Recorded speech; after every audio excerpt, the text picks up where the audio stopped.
this act though, or I guess last act, I'm not sure. Um, I was pretty much sitting around silver three for like a few acts, and then this act I really tried to put in a lot of time and climbed up to plat, which I was happy about. And then I took that break, and so I'm not sure sort of how I want to treat it, whether I want to keep climbing or just play with friends. But I just overall wanted to get better at the game. That's why I sent you a DM. Okay, awesome. So you were silver, and just this act you went up to platinum. Am I understanding that correctly? Yeah, silver three to plat three. That's awesome. That's awesome. For anyone in the chat who's brand new to Valorant, just so I go quickly through it, it goes iron, bronze, silver, gold, platinum, diamond, ascendant, immortal, and then radiant, which is the final. And I can't remember how much percentage. There's only what three? How many people are in radiant now? I don't even know. 200, 300, Yeah, something like that. something Couple like that. hundred. Yeah, so within a region, like 200 people are in Radiant. So that's the ranking system. 500. Thank you, Tiger Val. Appreciate you. Yeah, so that's awesome. So you've jumped quite a bit. What do you think was the key for you leveling yourself up from silver to platinum? What was the changes you Um, made? to be honest, I don't think personally I got that much better. Okay. I did get a little bit of a better, I think two things mainly. One, I started queuing with people instead of solo queuing. I started playing with some of my friends that have been playing the game for a while that were better than me rank-wise, like in gold, and some in plat once I got to gold. And so it was good to play with people that know what they're doing and like can, have good game sense on them. Stuff like that. And then I also got a little bit of a better setup. I'd previously been playing on a laptop, and then I got on a PC with better monitor and stuff like that. So it made it a little bit easier to with my aim and stuff. Yeah, are you on a high refresh rate monitor now? Yeah, I think it's like 165. I was on like a 60 hertz laptop before, so it was a bit of it's a bit of a good jump up. Yeah, what a crazy change that is, right? Like going Yeah. from Oh, it was a completely different game for me. I remember when I first transitioned to my first 120 hertz monitor. It was the first like gaming monitor. I still have it right now. It's the BenQ, the original one where it had Heaton and Spawn. For anyone in the chat who knows Heaton and Spawn, you have to be pretty old, I think, to understand who they are. But they were like big time Counter Strike players, and they were advertising BenQ's monitor when it first came out. And yeah, so I was able to get that one, and it was just such a game changer. When I went from 60 hertz to 120, it was like holy shit! I'm like seeing the world in 4D. You know what I mean? Yeah, it's crazy. Yeah. Yeah, Tiger Val said it's like playing with training weights. Sometimes I'll deathmatch with 60 hertz before scrims now, just to like sort of like get. Yeah, okay, that would throw me off personally. That's what he was Yeah. saying. That would throw me off personally, but for to each their own. If it works for you, that's totally fine. All right, so Aspen, what sort of things do you feel you struggle with the most right now in game? So it was a little bit odd. So I sent you two VODs. I sent you another one after this, but I sent you this one firstly because this was my first game back in about a month, and I know that I made a ton of mistakes in this. I think my one, two, or I guess some of my biggest issues that I need to work on are understanding where the enemies are and where my team is on the mini map. Um, I Okay. I don't use the mini map. All right, I guess in this one, I started using it a few games after, but when I was getting back, I wasn't using the mini map pretty much at all, and that's obviously has a ton of information on it. I think that and sort of just putting myself in positions to win gunfights. I mean, there's some times when I sort of just shut my brain off and just go places without thinking, oh, maybe there might be someone there that I can have a better angle on to take a fight, etc. So I Okay. think just honestly game sense and just map positioning are two of some things that I need to work on. My aim is my aim. I mean, it could be better, it could be worse, but I feel like at a certain point What's up, in the Danny? game, it's more about game sense than aim. So Yeah, I'm glad that you said that too, because so many people in this generation of gamers, compared to when I was competing, like back when I was like 13 years old, it was always about game sense first and making sure that your mentality of understanding the maps was so much more important than this new generation of aim labbers. Everyone's like aim, aim, aim, aim, aim. My only reason for not getting a frag is because my aim is bad. It's like everything is so centered on that, and if you can get past that mentality, yes, aim is important, but it's also a crutch for poor positioning and poor game sense. I've always been preaching that. So if you can start dealing with those issues, you don't even have to worry about aim too much because aim will take care of itself. Your positioning will make your fights that much more easier. Did your hotbox? Did you hotbox your room? Goddamn. No, I I do a show at the beginning where I have the smoke machine going. So It's gonna clear up in about an hour or so. Did I hotbox my room? It's funny. But yeah, so I'm glad that you said that. That's awesome. And this also gives me a little bit more clarity as to what I was seeing, because there was some moments where you said it yourself, you didn't really know where people were going to be on the mini map and other things like that.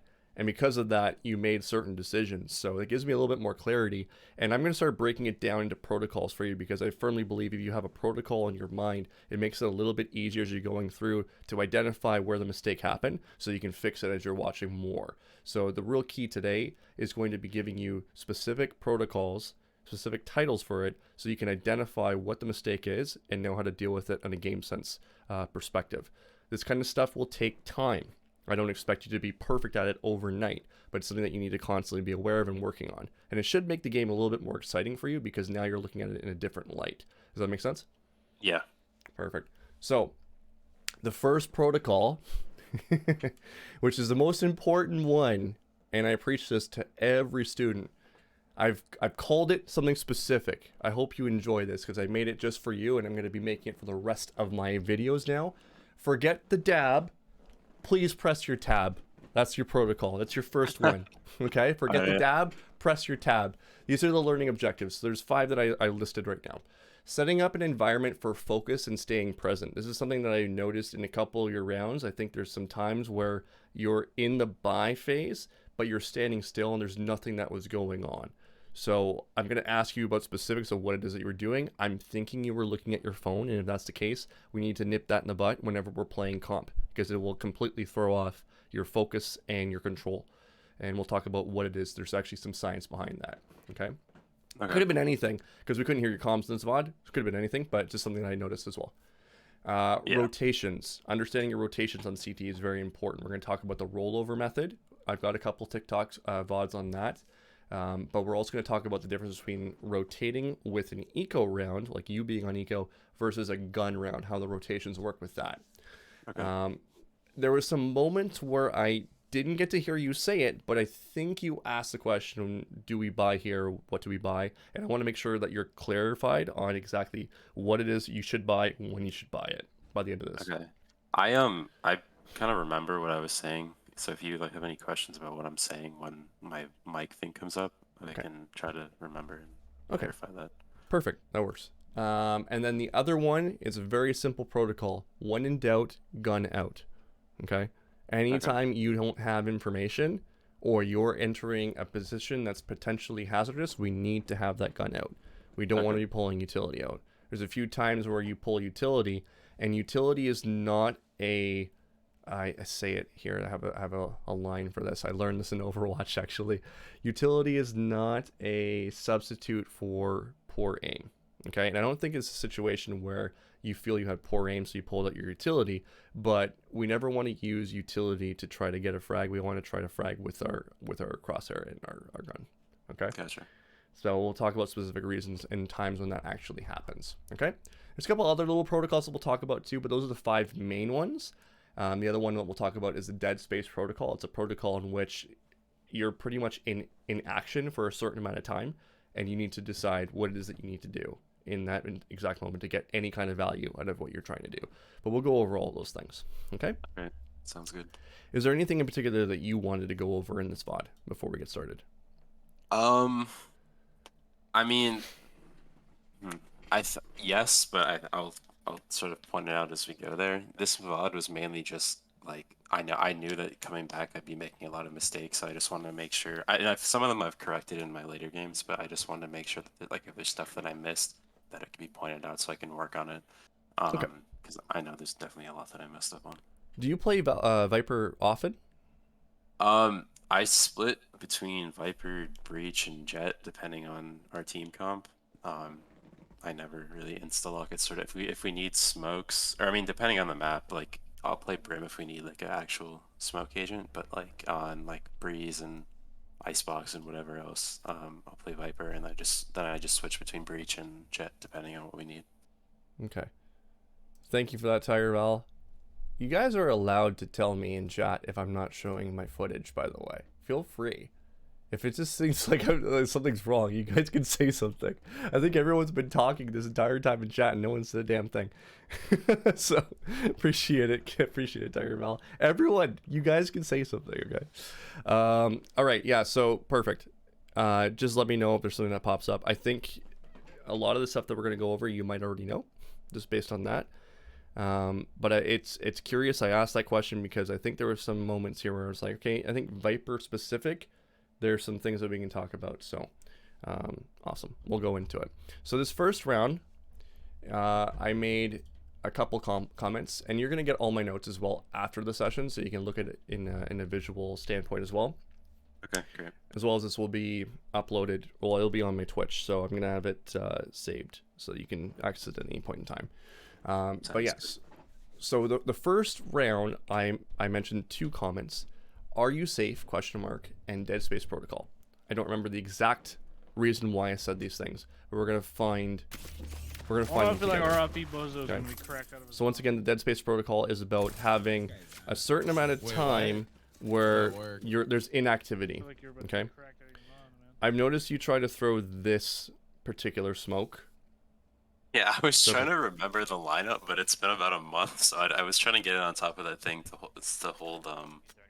hold bricks, like if they get bombed out and somebody's sitting there. But I honestly forgot it, so I was just trying it a few times because I figured if I can't get it up there, it's probably good in the corner anyway. I thought you might. I thought you might be throwing this as a one-way from the pipes angle. You can't see my mouse right now, or my coloring. But I thought maybe this was going to pop here and then allow you to see underneath it to people running in through cave. I thought that might have been what you were trying to do. No, so it's actually a one-way for, assuming they plant default, they're somewhere along pyramids and somebody's sitting in that corner. That thing pops, and if you peek from the left pyramid, you can pretty much get a free kill on them. That's okay, if they're bricks. Yeah. Okay. Two there. Okay. All right. So at this moment, we're about to see a moment here. This is a small dead space. There's going to be other times where we're going to see this happening. So they're on site right now, right? And we're in a bit of a threatening territory, so we can't necessarily look at the minimap, so I'm not going to hold it against you, but you are hearing them talking, and you're hearing your teammates calling out what's happening over on B site. So it's now a 4v5, okay? 4v5. And when it's a 4v5, we are in a permissible position now to make more risky plays, if you will. Whenever you're down men, you have to work under the assumption that you're probably losing the round statistically. So in order for you to start winning it, you need to take more calculated risks. So my first comment here is you're going to notice for a few seconds, we're waiting. My 25 on Sky. We're not really doing anything here, right? We're not really we're not, this whole walk up on this part here, we're not really doing a whole lot in response to rotating or anything along those lines. Right? We're kind of just in no man's land right now, right? So my immediate suggestion was to just run up and just start your flank at that point, because there's no risk, especially now it's a 3v4, so we're running out of people on site and everything. So you know they're pretty much committing at this point. So just making that over exaggerated rotation, either through a flank or just making some movements towards B site right now, would probably be the best way to take this next interaction, if you will. Minus 80. Spike planted. Minus 80 and chamber minus 80. If we were on eco, your pathing wouldn't have been an issue right now, because you're just trying to get frags at the end of the day. But we'll talk about that. I think that chamber is a little bit lost there. Yeah, I did not expect him to be sitting there. Yeah, I didn't expect him to just teleport out like that. I guess he missed and then just teleported out. Okay. This is my first time playing Chaos, so. So whenever I've got a person bringing up these stats or having any kind of tracker, I always got to ask the question, what are we looking at here? So I found, I mean, mainly it's just to see like what kind of players that I have on my team and on the other team. And usually if I know that somebody has a higher KD, it's not anything like really impactful, but I mainly try to not be as aggressive against them, or or assume that they might be more aggressive in their peaks. So you can sort of play off of that a little bit. I mean, it's not like really concrete. It's just something that I've noticed that's sort of worked for me in the past. So I do it. I mean, I don't really take it that seriously. It's just something to look at. Okay. Your reasoning for doing it in terms of looking at potential aggression, I can respect that. I just don't want this to ever get into your head or be in a state where it's like, oh, if I look at my team and they're going, this on average for their games, these people are going to probably be bad, right? I don't Yeah, want you to ever. Go ahead. It's not like we have a diamond, we should win this. It's more just looking at people and trying to like see like because people will have a higher KD means they're smarter or at least have better aim in some sense. So they tend to be, at least in my games, people that I've seen like that are more aggressive peaks that have like I guess more clever strats. So I just try to play off of that a little bit. I don't really look at their ranks too much. Okay, I can appreciate that. That's cool. Yeah, you just don't want it to be weaponized the other way against you, where you're telling yourself stories, right? There's a lot of people that I've done VOD reviews on where they have this. This guy's like doing some monkey sounds right now. It's weird. You heard that? Yeah, that's this cat, I think. That's a What I got. cat? It is a cat. Okay, interesting. Anyways, yeah, there's a lot of VOD reviews that I've done in the past where they pull up these stats and they're like, fuck, this guy's got like 0.4 KD, we're gonna lose. And then it turns out that guy is like the best fragger in the team as well, right? It's like, there's Yeah, always... I mean, it always turns out that way. I mean, Yeah. KD really doesn't mean much. Sometimes it's a little helpful for people's aggressiveness. Yeah.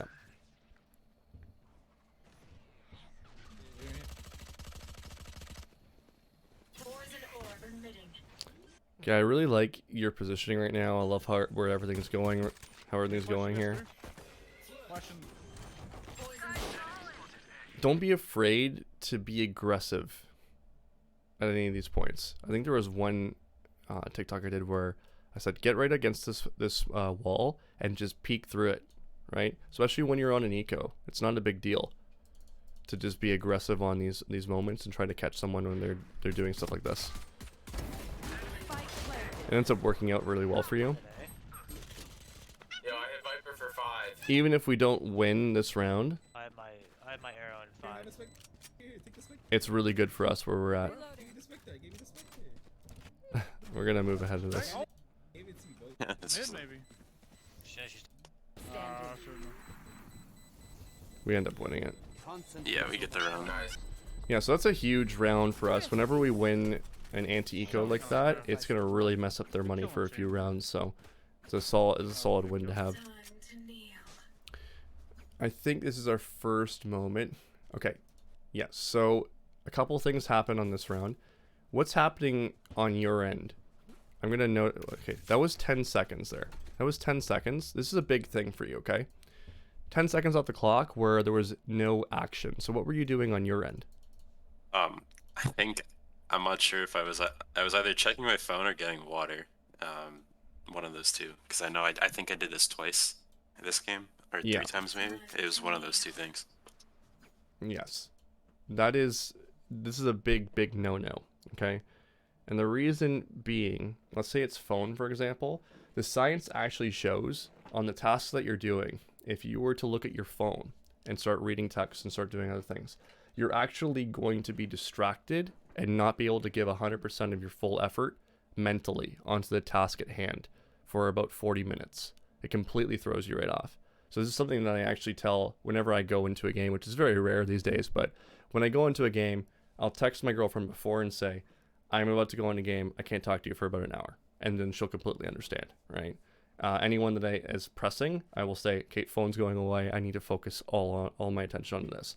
So there's a lot of research behind that. I would recommend you look into it if you're curious, but it'll take you 40 minutes to actually refocus to get to any kind of flow state or any kind of modality where you're able to be at your top performance. Okay, so if it is your phone, park the phone, put it away for right now. If it's water, I would say preparation before game is super important. Right now, before the stream, I filled up my water bottle with tap water. I'm ready to go, right? Gotcha. Okay. So this round is the importance of pressing tab. Forget the dab, press your tab protocol. Now, because you've busted 10 seconds, the initial thing I always look at, I always press tab at the beginning of the round. And we're going to talk about the importance of that because it gives us an idea of what we can and can't do, right? We're going to assume that because we just won that round, they're probably on eco, right? Or they're on a really shitty buy, one of the two. At any rate, how we throw our utility is going to be based on what it is that they have. But if we don't have the information right now, we're just taking a shot in the dark guess. And you can see how if they're on eco, a wall like this would actually benefit them a lot. The reason being, you now created a pathway into B site where they don't have to worry about anything. Okay, so if they're running B, this wall can actually help them when you activate it. This is I a didn't even realize that. I thought I threw it to the left side of the door, to be honest with you. I guess I right, didn't. Wow, yeah. right here. I thought I crossed it so like it didn't wall off my teammates, so it sort of cut through the I guess if you're facing from T side, the cross is from right to left, so there's a little bit of a wall there, so they'd have to pass through it to get through site. You can always line it up with your mini map if you're ever confused. Yeah. I don't know. That was a stupid decision. I see that. Yeah, it's okay. Here's the thing: the wall might have been okay. Had we known what the money situation was, right?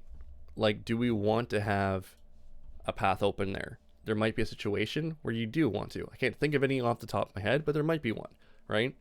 The point being is that this is now an excellent situation for an eco team to path in here and start attacking the site from all these different angles, right? We're opening up 50-50 coin flip shot fights, which is exactly what they want to do when they're on an eco, because they're at a disadvantage. So if they see this, if I see this, I'm immediately going, oh, party's on B, let's go in, right? But we don't know that information because we haven't been able to hit tab. So what was the reason behind this wall exactly, just so I'm clear? So I obviously wasted 10 seconds, so I don't think I had time to get to A and do my wall from main to mid. So Okay. I figured I would just at least if I get that wall off, it blocks off mid to B because nobody was holding nest or whatever that's called, Mm-hmm. whatever the elevated area bridge, I think. And then what I thought I was doing was crossing it through the center of main through that choke point, but I guess I didn't do that. That was sort of the thinking. I just like, well, I burned 10 seconds, so I'll just do this wall because I don't think I can get over to A. Yeah, okay. So just a little bit of an error on the wall, first of all. Okay. But you can see how that first 10 seconds kind of throws you off too, right? Oh, yeah, definitely. Because now you're like, shit, I've only got 20 seconds. What do I buy? What do I do? The amount of times I've told a student you died in buy phase is just like, it's astronomical. I'd probably be a millionaire, right?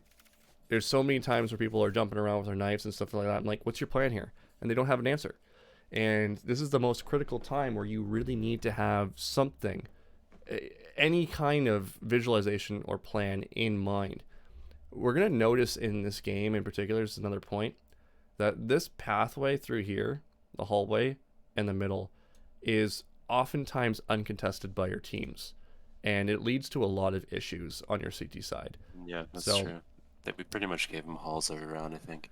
Yeah, and this is not necessarily your job, because I think Viper is actually pretty good as an anchor character on this map, but it's something that you should be just aware of as being a potential threat. Because right now, you could be dead, right? There's a chance that they could be up there right now. Yeah, there's a Right, they decent could be chance here. too. Yeah, and you're peeking it with a knife, and even though you are jump peeking it, you don't know if they're not holding you with something already.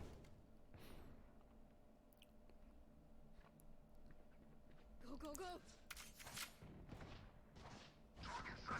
Okay, so you're going to respond to seeing the mid presence on Jet. Okay. Here's the thing. We can work under the assumption that they're on eco, right? But we don't know 100%. We don't know 100% what they're going to be. So your peak here is based off information that you could have had but didn't have. So in your rank, you're going to see a lot of crazy shit like this happen.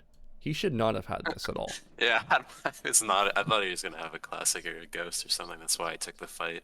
For sure.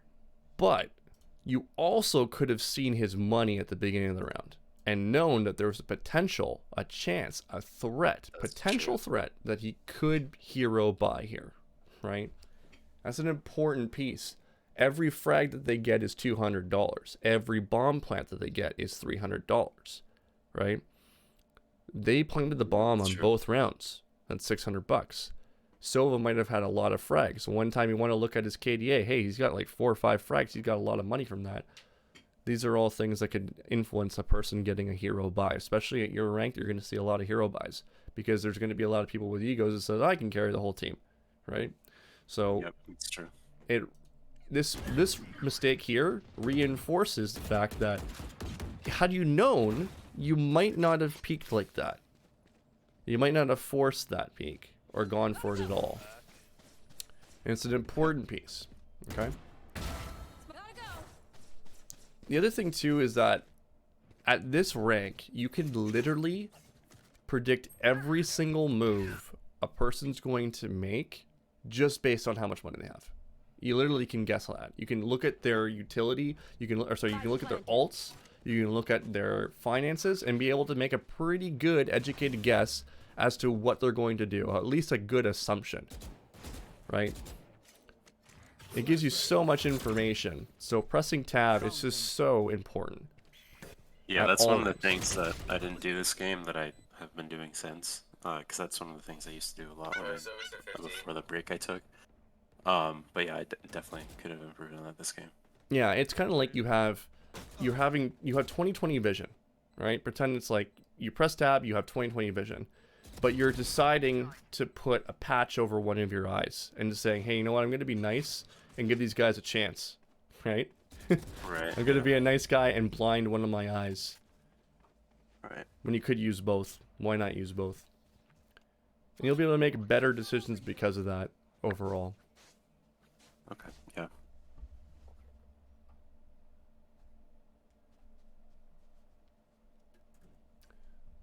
The other thing too, I just want to quickly go over the fight in general.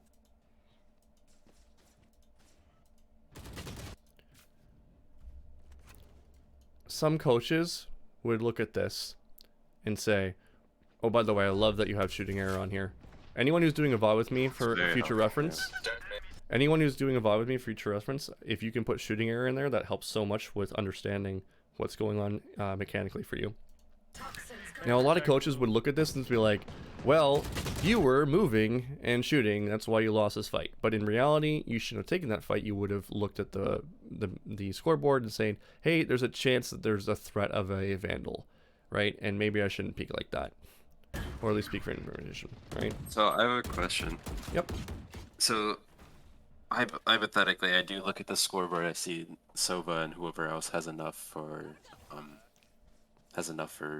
Vandal. So basically, do I just not like dry peek anything like that until I know where they are or they die, or do you just like how do you tell when to swing or not?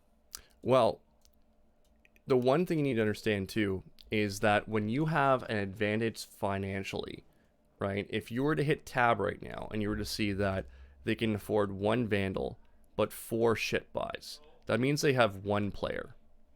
Always want to think of it, they have 1 player versus your 5 Vandals. So it's a 5v1 this round. But I believe what happens is Shake Me drops you this and you don't buy. I think that's what happens. You don't buy, you just take the Spectre. Yeah, So, that's true. in reality, you're now 4v1. Okay?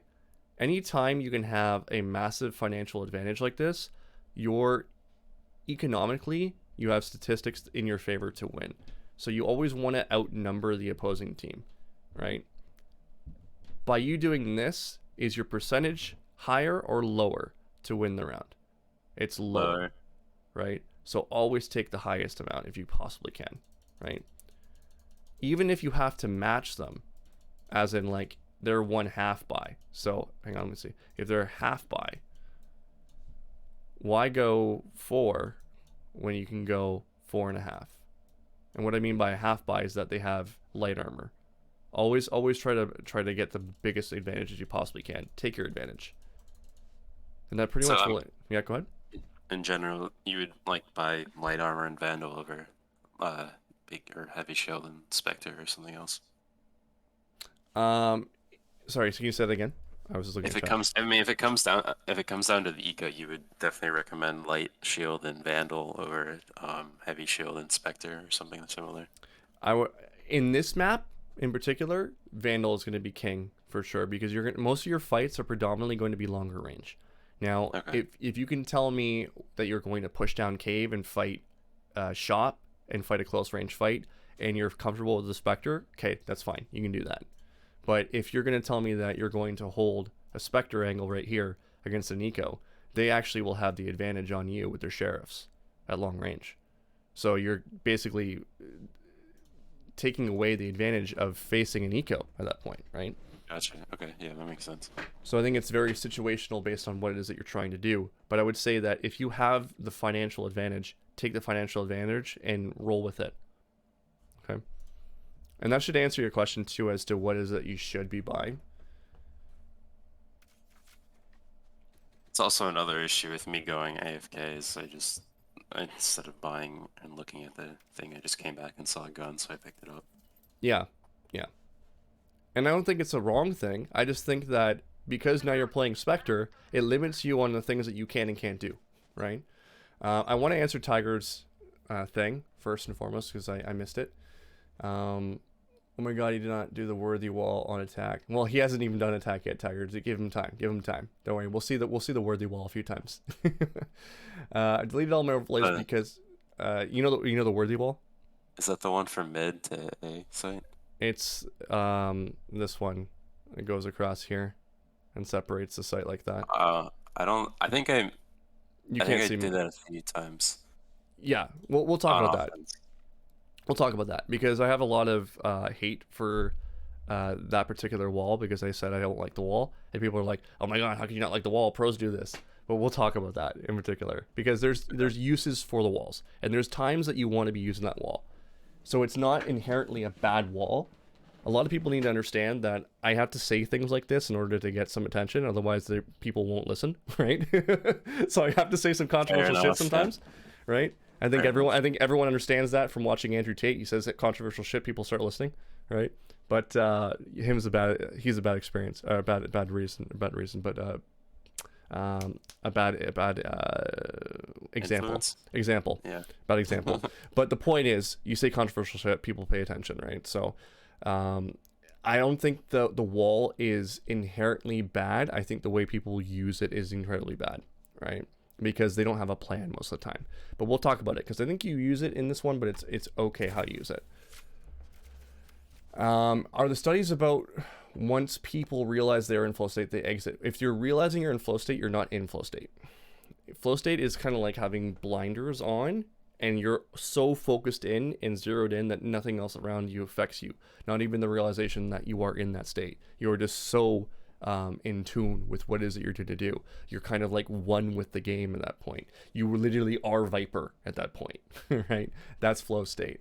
The point being is that your focus and your mental focus for 40 minutes, the study shows, I don't have the study exactly on me, this is something I learned in courses, that your focus is completely shifted off of what it is that you're trying to do.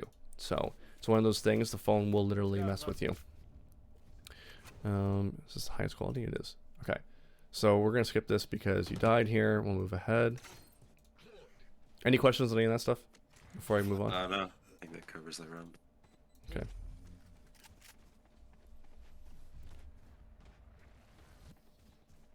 Hi. Okay, so focus on pre-round. And the other thing is playing the numbers when it's in your favor. So I actually did a TikTok today. Did you see that TikTok? I think so. Yeah, it's like the tricks to get to Radiant. Yeah, I saw that one. Once again, marketing. Tricks to get to Radiant. It's true. It is true, though. If you do those things, you'll probably get to Radiant. But another marketing thumbnail, obviously. So in that video, I talk about the importance of playing numbers, right? If you have numbers, you don't need to make the aggressive plays. You let them come to you. It's kind of like, do I want to shovel the driveway, or do I have the ability to watch it melt within the next hour, right? Do I want to work to clean it off, or do I know that rain's coming in and it's going to wipe it all out anyway? You know, it's like, do I put my feet up, or do I go and do extra work? You don't have to do the work. Whenever the numbers are in your advantage, you let them come to you, let them do the work instead of you doing it, all right?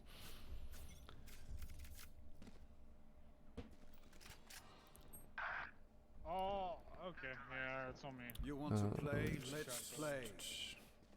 Okay, so let me go back really quick, because I think there's a moment you hit tab here.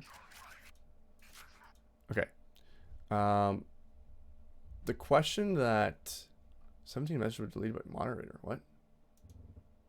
Hang on a second. Tyre, sorry about that. You just got deleted by moderator. My bad. I don't know what's going on with that. Maybe you posted a link of some kind. All right. So I make a comment here that I already know the answer to, because you can't really answer the question. But what's their buy situation? What do you expect to happen here? And you can't answer it because you don't have your tab. You didn't press your tab at any point in time, I think. If I'm looking at it. I'd assume they're probably buying Oh, okay. based Yeah, on how it's on last me. round You went. want to play? Let's play.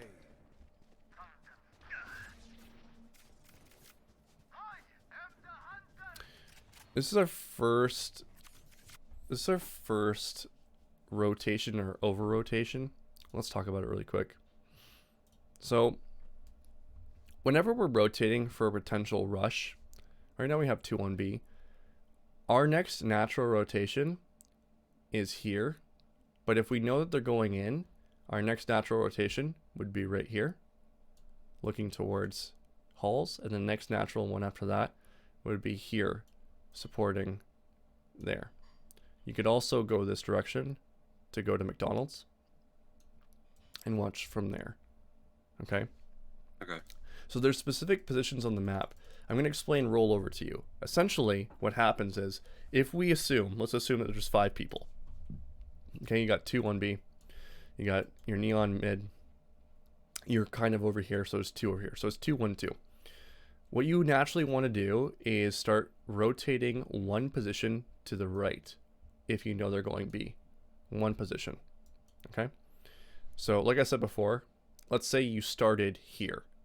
Okay? And you're looking at double doors.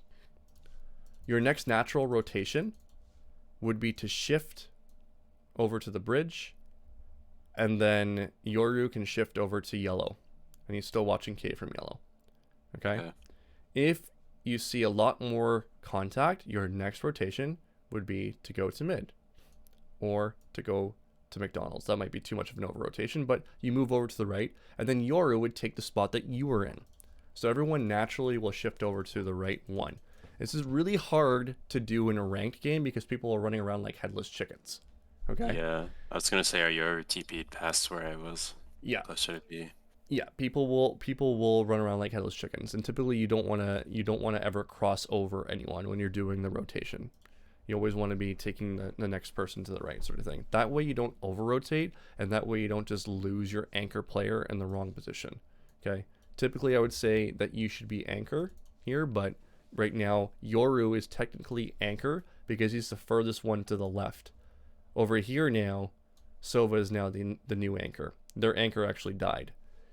I have rules with anchors. Anchors should never die. If they die, they don't exist, then that's a big, big no-no. Yeah, it's on me. Okay. You want to play? Do you understand what the anchor is? Yeah. Let's He's the last one to go. He's the last one to rotate. He's the captain of the ship. He goes down with the ship. So you actually moved over properly there. And this is where I'd be asking information. You know, how many numbers are there, right? If we're communicating, I don't see you communicating at all here, so I'm assuming that you didn't say it. But this is where I'd be asking, calm here, you know, what's going on? What's the situation, right? Give me some information so I know where I need to go. How many numbers are there? How many do you see on B? Say A. We can say A. They're not even... Right? And had they said, "Oh, there's nothing here," you probably wouldn't have this conversation with Shake Me right now, who's kind of being aggressive, saying you could stay A, right? You would be you would probably be over here, still watching A, and then as soon as nothing's going on, you'd probably rotate over to yellow at that point and playing from backside. Okay. Gotcha. Like,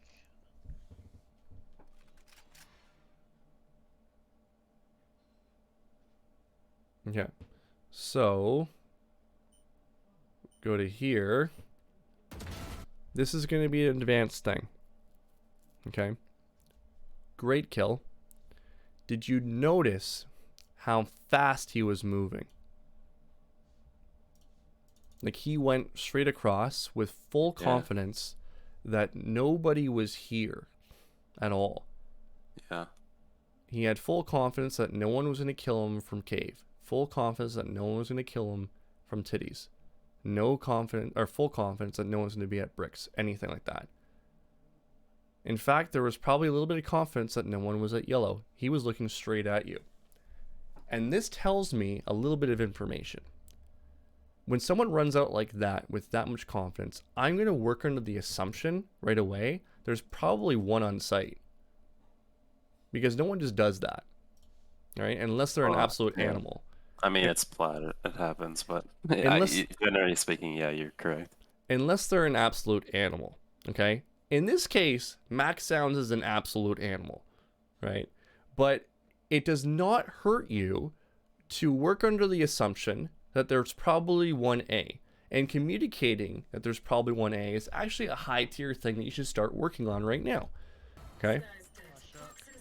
So he's a complete animal and just does this, and there's nobody on A. Other than the Soba who's going in through doors. But had you made that call, it might not have been a bad thing. So what I would say here is most likely through cave on site. That's all you had to say. Right? Most likely on cave through site. And if you just make that assumption, then Yoru doesn't run out like a friggin' animal here and expose himself to all these angles as well. Yeah. Right? You have an integrity to him as well, saying, hey, they could be on site right now. That's down. Spike there. down mid. He got the bomb. He got the. Chamber got it. B main, B main. Toxins going up. 30 seconds left. So, I'm going to make a small nitpick because I've seen it being done in another VOD. This angle is kind of scary, especially considering that it is a 3v2 right now. And they're going to be looking for any kind of weird kill or any kind of advantage to try to even up these numbers. So the problem with the wall like this is that it creates angles like that where they could be aggressive on you or use it to weasel their way into a better position. Okay. This is an example right here, Oh boy, yeah. right, of when in doubt, gun out. But at the same token here, I'm surprised you're not dead. I should have died there. Like arches, arches. Yeah, he hesitated on his push. And he should have realized, and I think most people would probably push you here right instantaneously because they're like cats. And cats, when they see a laser on the wall, they go straight for that laser and chase after it. People are like that too in this game, right? If they see an opportunity for a fight, they're like, oh, my stats can go up if I go after you here, right? And they're always about their fucking stats. It's so important for them. So they should be chasing regularly. They chase all the time. He was a little bit delayed. I think his brain is a bit 200 ms right now, so he's a little bit behind on his decision to do that. But he does it anyway.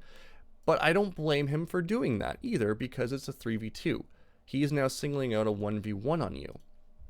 So he's probably going to push. And in most cases, I think what was going to happen here on this particular fight, you miss the kill.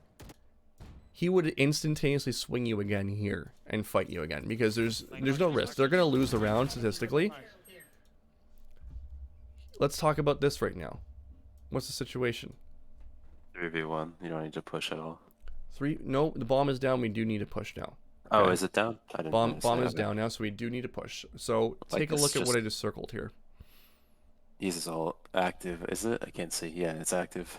Yeah, he has his ult active. They pinged him to be back site right now, and you just put this over here. So He could watch that right angle and hold yeah, me. yeah, he's gonna be looking straight here, knowing that this is over here and that you are there.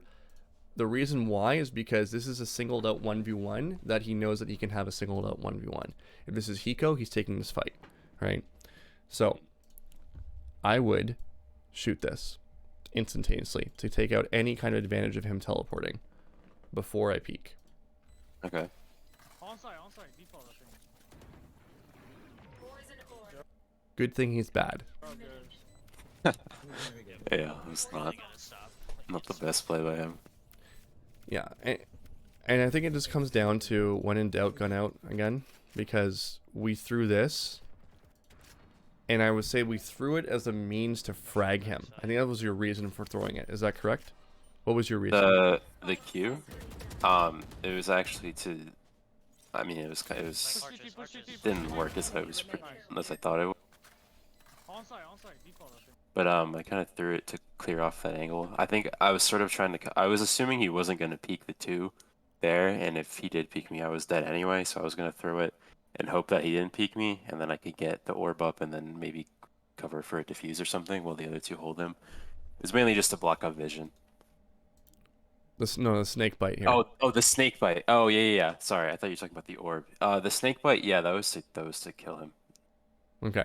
So this is what I was talking about. Utility is not going to be a good substitute for just taking your aim fights. Okay. So never use utility to frag. There is certain situations, obviously, like if you're using a grenade from Raze, but in this particular instance with Viper, we don't want to be using our mollies to particularly frag. We want to use it for post-plant situations, for blocking off sections into the map, for example. So if I were to throw one right here on the entrance of B site, that would be a good use of our Molotov or our snake bite. Gotcha. Okay. It should never be used as a direct, oh, you're over there, I'm going to shoot this, and then hopefully it frags you, right? Like Push archers, CT. archers. Okay. Enemy remaining. Because this could have actually worked against you more than anything. Yeah, especially because it wasn't a great toss either. It bounced out. Mhm. Really gotta stop. Matter the past 3 rounds, they've gone back to both sides. Like, just we need to stop over rotating. So he has a point. Let's listen to it. Yeah, it's again. not wrong Silver, no? about over rotation. He's big on that. It doesn't matter. The past 3 rounds, they've gone back to both sides. Like, just we need to stop over rotating. So the over-rotating part will be fixed if you start understanding the rollover principle, right? Where should I be on the next rotation? Whenever you're playing in a big map like this, Sorry. the rollover is so key, because when you over-rotate, it takes you so long to get back to the other site if they're planning on hitting it. So you are punished on bigger maps for the positioning errors that you make. Unlike a map like Split, for example, where the rotation is just a few seconds. You can make mistakes on that map and not be punished for rotations. There's other things that you get punished for on a map like that. One of them being how fast teams can hit and how you have to be like in the right time, the right place. But that's a whole different perspective. Whenever you're dealing with a smaller map, you don't get punished typically too much on a rotation error. On Haven, for example, it's the biggest culprit for rotation error, things like that. Does that make sense? Yeah. Okay. That makes sense. If I'm ever speaking Chinese, you let me know. Okay, so we're gonna go back. What are the most common maps you see in VODs? Right now I'm seeing Haven, Breeze. Thing is, I don't necessarily like to see Fracture, because Fracture's got a whole different span of things. I think Fracture is a better map for a second or third lesson, because Fracture is played in such a different, unique way compared to any other map. I don't think that's true. I don't think it's typically a bad map, but for a first time session with me, where we're trying to set up learning objectives, it can really throw off a lot of different things, right? I'm just answering chat. Sorry about that, Aspen. So I actually ask when I'm doing my VOD reviews to stay away from Fracture and stay away from Split. One of them for Split, obviously there's going to be changes to the map, but also because it's a little confusing for people to understand the timing element on their first session. Later on, we can go into that and be in more in depth with those things.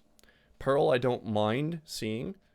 It's okay. So I've seen a lot of Pearl recently, but Breeze, Haven, Pearl, Icebox, Ascent is probably my most common though. Ascent would be probably the most common to answer your question. What do you think about an entrance to B through CT spawn on Haven? I think that would be too much. B site's already a shit show as it is. I think it might be too much. I think if you're going to make a change to a map, you have to look at Split. Obviously, there's going to be some changes there. And I think they need to open up another pathway into the A bomb site. Probably a secret, like a secret entrance. Kind of like how they do in Nuke, where you can go down the stairs and come up. There's a whole underpass that goes into it. I think opening up another pathway like that would make the map a lot better. And you could probably do that on both bomb sites. That would just open up the map a little bit more. I would also stretch it just a little bit, just make it a little bit bigger so that the chokes aren't like so constricting. And I think the map would be a lot better just for that. Do you see them bringing Split back, or do you think they'll be a while before they work on it? They will. I think they're working on it right now.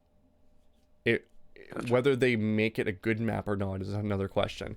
Now, I think the suggestions that I have would be good, but I would want to play it before I'd say, yeah, this was a good decision, because I could be way dead off, right? The pacing in which, you know, adding two more entrances to the bomb site could throw the whole game off completely. So I'd like to see how it actually plays. It's a very complicated game to make maps for because everyone's got unique abilities, and it changes the whole thing when you have a character like Neon who can traverse against the clock and get to places that, you know, you couldn't get to before. So if you open up a new pathway on a bomb site like Split, that changes the whole flow of how that map goes. So I pity them for the work they have to go through to rebuild that map. It might take a while, but I can see it being worked on right away.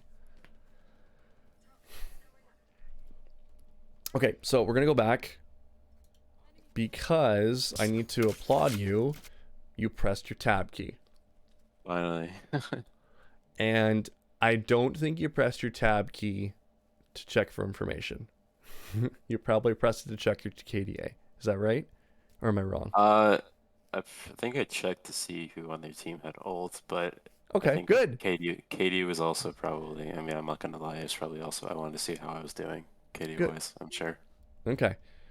Let's just X this out because this is not important at all. Let me just put a little bit of blue shit all over it so no one's looking at the numbers. Let's see. There we go. And it's going to keep going. There we go. Ah, that's so much better. That's like a work of art, chat. Look at that shit. So much better. Okay. Let's talk about assumptions, our scoreboard assessment of what we think they're going to do this round. They're definitely gonna be buying. One of them, well, depends. I think they definitely will full buy because Jed has ult, so she can buy the Viper, and then the other three have money to full buy as well. Okay. We should be able to full buy, and we have 2 ults as well. So it's a 5v5 gun-wise. Okay, cool. We have some alts. They have some alts. What do you think their strategy is? Probably Jet ults, play for Viper Orb on A, and then ult A, most likely. I don't remember what happens, but if I was them, that's probably what I would do. 100%. That's exactly what I predicted as well. So you throw the knives out. You have a full buy of 5 people with rifles. Obviously, one is a knife, but you still have a 5v5. And then the Viper will grab the orb, and they'll play for post plant.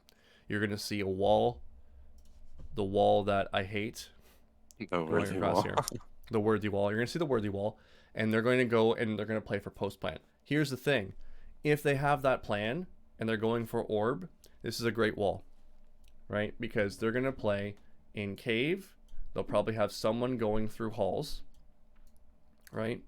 And then the rest of the 4 of them, there's gonna be 4 here, playing inside the ult or playing just outside of the ult with 1 person going into halls. That's a good strat with this wall. Okay. That's what my assumption is. So that being said, what can we do to counter this? I mean, I could set my util fully on A. I could ult on A off the start of the round and Booyah. have my team stack it. You can alt right off the start. That's one of the things I said. The other thing that you can do is you can organize a 3-man push through cave to fight the orb if you're feeling confident, if you wanted to do that. Because if they're banking on this alt, you're going to completely throw them off. They're not going to be expecting that kind of thing. So that is a possibility of something that you can do. You can even use your Yoru to kind of scout ahead and see if what's happening. He can throw someone down. He can throw his decoy down, for example, and then run in there, and you can get an idea of what's going on. But yeah, there's a lot of things you can do with that. I think your best bet is probably to alt right off the hop. Okay. Okay. This, once again, is plat, so they're probably not going to do that, but it's good that you're thinking like that already. Let's see how close we are. I think it's at least going to be an A rush. I don't remember. But I have a feeling we're going to see Worthy Wall, and it's going to be an A rush of some kind. I think, if I remember correctly, I think this is an A rush, and I think I'm gonna I save die my from knife, bridge, and that really pisses me Till off. they start pushing their way. I can knock If So I someone think that's goes this round. through halls, right? Someone Yeah, goes through halls. nobody's holding it, Yeah. which is my way. my fault too. But it was our bad there, and I think I died there from bridge. I just saw Worthy Wall get thrown, so far my prediction's right. I called 1 going through halls I'm gonna watch and 4 in cave.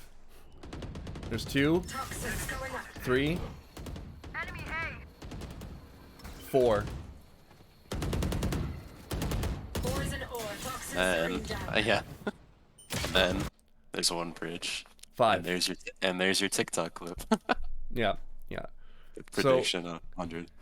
So this wall is good when you got something like that happening, where someone's going through halls, where someone's going through double doors when they're splitting off of it. That wall's good. We haven't seen the Viper ult yet. I don't think she ended up getting the orb for some reason. I don't understand why not. Yeah. But hey, I'm just a I think coach. he What killed do I him. know? I killed him. I'm rotating back to B. 2. Shutting them down. 3. Okay. We don't need to watch this. Oh, wait. This is One our enemy 7th remaining. touchdown here. It's a good round for us, or for him, I guess. Yeah, so if it pops off here.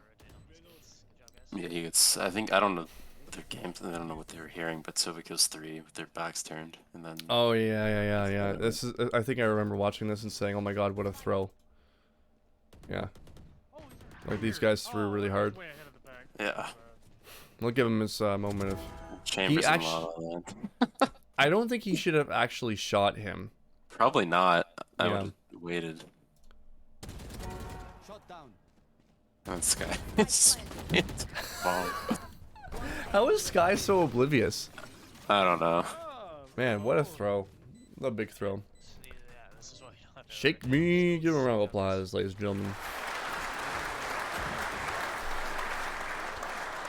See, I was so happy when I got like out of golden into plat. Or I guess this act going from silver to plat, but I'm just realizing more. It's more of the same. I mean, there's people without game sense everywhere.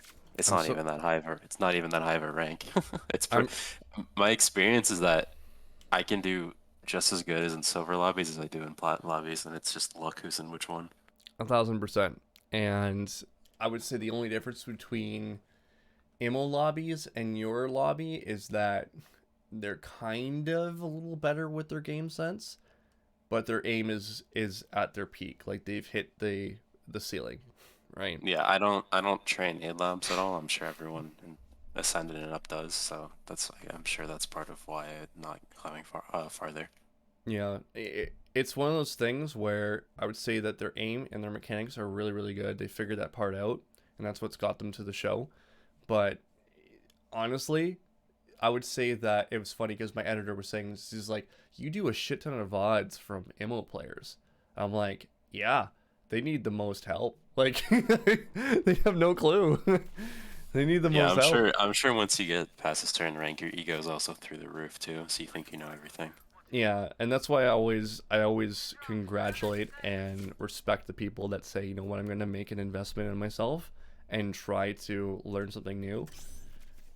Because even like in the gym, I work as a personal trainer. There's some people that are there and they've been there for like 10 years and they're so, they're jacked and everything. But the one thing of value that they'll always say is that if I can learn just one more new thing, because I've been doing this for so long, there's so much more of a perspective shift when I can manage to do that. Oh, definitely. So I always applaud anyone who's willing to make that investment on that point. My comment here: Viper utility is not a substitute for poor gunplay mechanics. This is the protocol that I was kind of touching on a little bit before. So watch how you take these fights. That's fine. Okay, you can go A. I got this. Why? That's a good question. Why? I think the first one was to clear brick so I could re-swing through middle of pyramid, but I honestly am lucky the jet didn't just tap me there. And the second one, I think I was trying to predict the jet going there, but she got there first. You know what I would be didn't better? think I didn't think she would have sprinted that far already. You know what would be a lot easier for you? If you just got here, strafed out, knew she was there, and just shot her in the face. Yeah, with my gun. Yeah, just when in doubt, gun out. When in doubt, gun out. Yeah, that's good to know. Oh, they're on site. I've never really played Viper mollies like traditional mollies. Like I usually use Brim or something to like smoke off or I guess to hold off a site, but I didn't realize Viper's probably just as good as that too. It won't kill them, but it'll keep them back a little bit. Okay, we did move a little bit. Let's watch this fight again. The thing is, and this is probably an unpopular opinion, I have tracers off because I feel like the tracers kind of throw me off when it comes to controlling my gun. Might be something that you want to play around with. Oh, they're on site. Okay. It doesn't turn off their tracers. You still see theirs. It's just yours. Because, yeah, for me, it threw me off. You might want to just experiment with it and see if you like it or not. Let's watch Okay. this again really quick. I also was crouch spamming like crazy this game. You crouch? I've been doing. I mean, I've been better at it since this game, but my first couple games back, I was doing it like crazy. Here's the thing. You crouched here because you knew you missed because you moved, right? This was your reaction to Yeah. a bad movement pattern. You just shot a little too early. Yeah, you just shot a little too early. I think you were in the process of letting go of A. Here's my prediction. I do this all the time. You were pressing A, and you were in the process of letting it go, but then you pressed D, so you were still in motion as you were just about to let go of A. So both keys were pressed at one point. This is a common issue I see with my own self, and I've changed the way that I do things a little bit. Might be worth just going through, practicing really slowly, holding D, let go, press A, even though you're standing fully still. Hold A, let go, press D, and just slowly speeding that up over time. And just seeing how many times you can do that without messing it up. And then shoot one bullet. See if there's a shooting error as you're doing that. It's Okay. kind of tedious, but it's one of those things that if you start off and you do it really badly but slow, eventually you'll do it really slow but good, and then eventually do it fast and good, and that's when you'll have that full transition where you're not really worried about the shooting error issues. Gotcha. I've got your trail. The worst thing you can do is do it fast and bad, like that, for example. That was fast and bad. Yeah, you get bailed out there a little bit. Sova's on a late rotate. It's a 2-on-2 on site. Like, it should be to the point where it's so clean that you are standing still as you're peeking out, and there's 2 straight bullets Oh, going mid in. doors, mid doors. You need to finish all of your gunfights within 3 bullets. Otherwise, assume that you've lost. Always assume you're playing against 10s, and he's hitting his shot instantaneously at least 90% of the time into your head. Right? You need to have an accuracy of 90%. We're still looking at our phone here, I think. Yeah. Either that or water, one of the two. We also didn't hit tab. This is an important one for this round. Sorry, go ahead. No, I was just saying, yeah, I was doing something, I wasn't playing.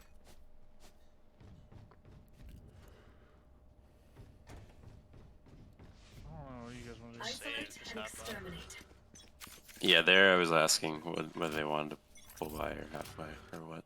Mm-hmm. Okay, so where are they? At least 4, I think maybe probably all 5 B main, and or I guess 1 window and then 4, whatever that's called, the Yeah. link. All 5 of them are there. So my question to you is, where are your eyes in the situation? I was probably looking at the center of my screen, waiting for someone to peek that, even though they're all 5 there. Yeah. This is a time where Yeah, all 5 are there. Should be, I mean, it's obvious in the minimap. Probably wasn't looking at it. 1, 2, 3, 4, 5. You're on eco. There's no risk. Whenever you're on eco, have this mentality. You're going to lose the round. You've already lost the round. You're assuming that you're going to lose whenever you make a non-full buy. Okay? You're investing for the future rounds. So whenever there's that situation, it is not wrong for you to play aggressive or to get into their face and try to cause some damage. We're trying to frag them. At the end of the day, we want to establish a bare-ass minimum. That bare-ass minimum is, I want to get 2 frags personally this round. If I can do that, that's amazing, right? As a team, we should be aiming to get at least 4 kills. If we win the round, based on how we're playing here, that's a bonus. But we're going to assume that we're going to lose. Okay, and if you have that mentality, you'll make more aggressive plays, you'll make more close range fights that are going to benefit you. And you might be able to turn rounds in your favor because of that, right? They're on a full buy right now. Your pathing decision, let's pretend that they weren't all there, and you're assuming that someone's going to peek you. Are you on an advantage right now or a disadvantage? I'm losing that fight. Yeah, you're losing that 9 fight out of 10 100% of the time. Yeah. Yeah, pretty much 100%. If you ended up winning that fight, that's a fuck up on their part. It's Yeah, not good that's on not- you. Yeah. Yeah, that's not a you. That's a them problem, right? That's a them. They need to hit the aim laps, right? So this pathing decision that you made going out here would have been far different had you had the assumption in your head of a bare ass minimum and what am I trying to accomplish this particular round.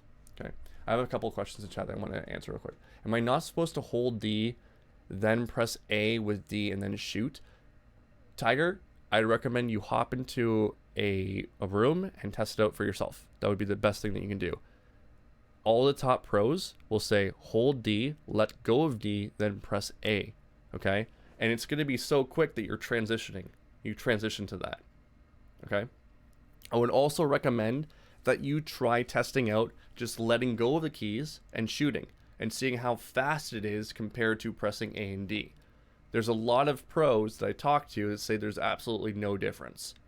So you might just want to let go of the keys and see how that is.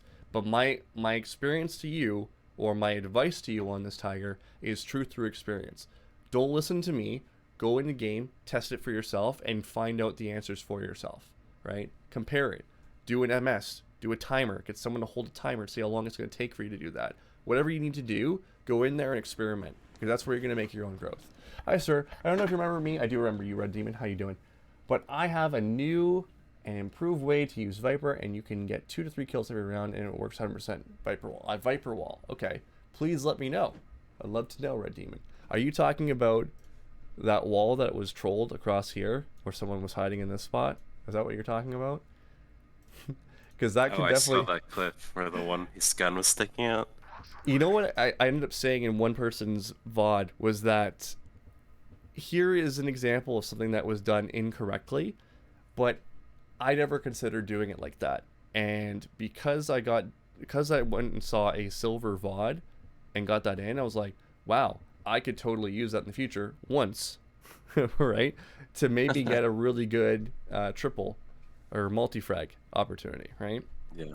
That's like a one-time gimmick thing. Nobody can use it on all maps. Red Demon, feel free to fire it in the chat and I'll read it. And I can tell that you're not. Okay, this is right here. Do you hear how close they are right now? Let's watch this again. There's at least 2 running it. Or Just fucking swing these fucks. This is like Christmas for you right now. Listen. yeah. Go. Run out and shoot them in the face. Strafe out and shoot. That little hesitation, that's all they needed to win that fight. It wasn't a flash, it was the hesitation of you not swinging. Just swing. And you would know just to swing if you were making the assumption, hey, we're going to lose this round anyway, so what's the risk of me doing this? Right? I have a question. So even on ego rounds, do you think there's any benefit to me saying, "Oh, I'm a smoke, I'm a controller here, I'm Viper, I should probably play for my life," versus someone like Neon whose util isn't that important late game? Or is it just on ego, you just go for frags? I think there's value in you saying, I'm going to make a play this round. I'm going to make a play, right? Who wants to bait me? Or something along those lines. Instead of just throwing your life away, for sure. I think there's value in that, in saying that. At least give your teammates the notice that you're going to be making a play through mid or something like that at the hop, so that they can play off of you, right? I would rather see all 5 of you guys run down mid and get 2 or 3 trades than you just going down and not getting anything done at all. Okay. Right? But it's not wrong of you to make a play like that and go for it in an eco, regardless of where you are. Right? Gotcha. Changing that irks me. It feels so weird. Changing that, you mean like changing the way that you AD strafe, Tiger? It's one of those things you just gotta like play with it and see what you prefer. I don't think there's a right or wrong answer to it. I think I need to actually go through and really test it firmly to see what is the right answer. I know in CS you have to AD strafe. I don't know if that's the case in this game. I heard a lot of developers say that you don't have to do that. I hold 80 at the same time and then shoot. Okay, so you hold D and then you press A. Yeah, that's basically the same thing of letting go the keys. I think that's the exact same amount of time. Yeah, I mean, at least in my experience, if pressing it and letting go is the same like time for me, the only time when it's slightly beneficial is if you let go and then tap the other direction, but it's like a millisecond difference. I mean, I think unless you're an Immortal Plus, it's sort of all the same. It's just all counter strafing. So I did a scrim, and I don't play much, so I can't really use my experience that much anymore. But I was scrimming in an Immortal. Actually, it was Radiant, and the days prior, I was doing AD strafing the same way that I was normally doing it. And I was not doing well at all. It was rough. I didn't get to see my shooting error. I should look at it again and see what was going on. But when I switched to just letting go of the keys, all of a sudden I was top fragging. And it was just like, it felt so natural. That is one example, right? Not saying lead by my example and just do what I'm doing, but it's definitely something that I would recommend you guys looking into. I don't think it's that big of a deal in this game, but I could be dead wrong. Okay. How's it going, Echo? How you doing? Welcome in, welcome in. Chroma Overwatch. I love that. We're gonna have to play some Overwatch together at some point. I definitely want to get back in and play that again. Alright, so this round we're gonna be talking about rotations on Eco. So let's go back a little bit. Was it this one? This is the one I sprint through mid because they're B, I think. Yeah.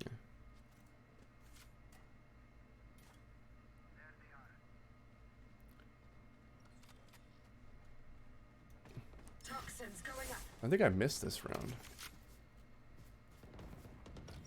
Oh, I skipped over this one.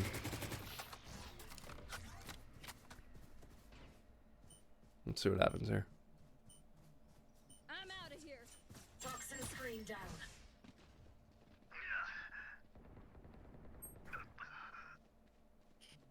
Oh, really, Chroma? Okay. Oh, this got me so upset. Yeah, okay. This is assess your threats, right? Right now, your threat line, your line of scrimmage, if you will, is right here. This is where the enemy can come from right now, in your direct vicinity. Yeah. Anywhere along this path here. Okay? So enemies could be in front of you on all these spots. Toxin screen down. Right now we have no information on mid. So now the line is right here. Okay, let me go back and delete it. So you just went out into the open really quickly, and you could have actually taken a fight right here. Mm-hmm. Okay, because it wasn't clear. So you needed to clear out everything individually. This whole back site and this whole area in front of us right now is not clear. It's all danger zone. Okay? Your right is not clear. There's that peak. Had you been a second or two later, when you went out there, you would have been taking a fight and probably dying to chamber. Yep. This game is a matter of inches, matter of seconds. It's crazy. Okay? This whole area is not clear. And you have exposed yourself to a spot that could have potentially been dangerous. In this case, it was dangerous. Yeah. We just already enough. And this kind of furthers my point with the when in doubt, gun out, right? If you start working under that thought process of, hey, this area here is not safe, right? This area along this line right here is not safe, but we have control over all the rest of it. Whenever you're facing that line, you should, well, first of all, you should always be facing that line. Even if you're backing up or you're rotating, you should still be looking at it. But that being said, anytime you're going towards that kind of area, we don't want to be knife out. If we're running across B site and we know that this area here is dangerous, we don't want to be running across B site right along here and having your knife out in this area or this area. Yeah, that makes sense.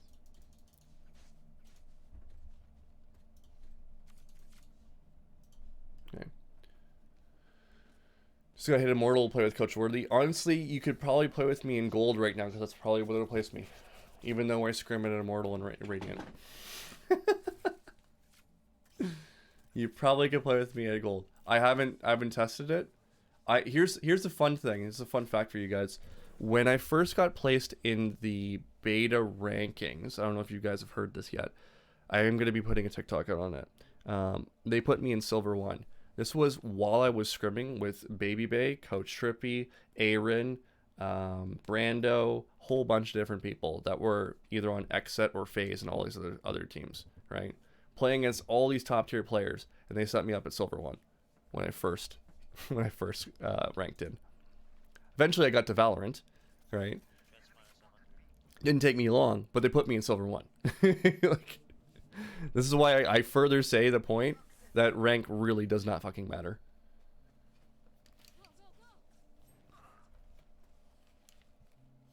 Okay. We have elected to buy this gun. This is not the right buy. Let's go back. Like, if you guys don't want to play A, I'll play A and sit there. Just tell me. Get I ready. can say it. I go fast. Gotta go.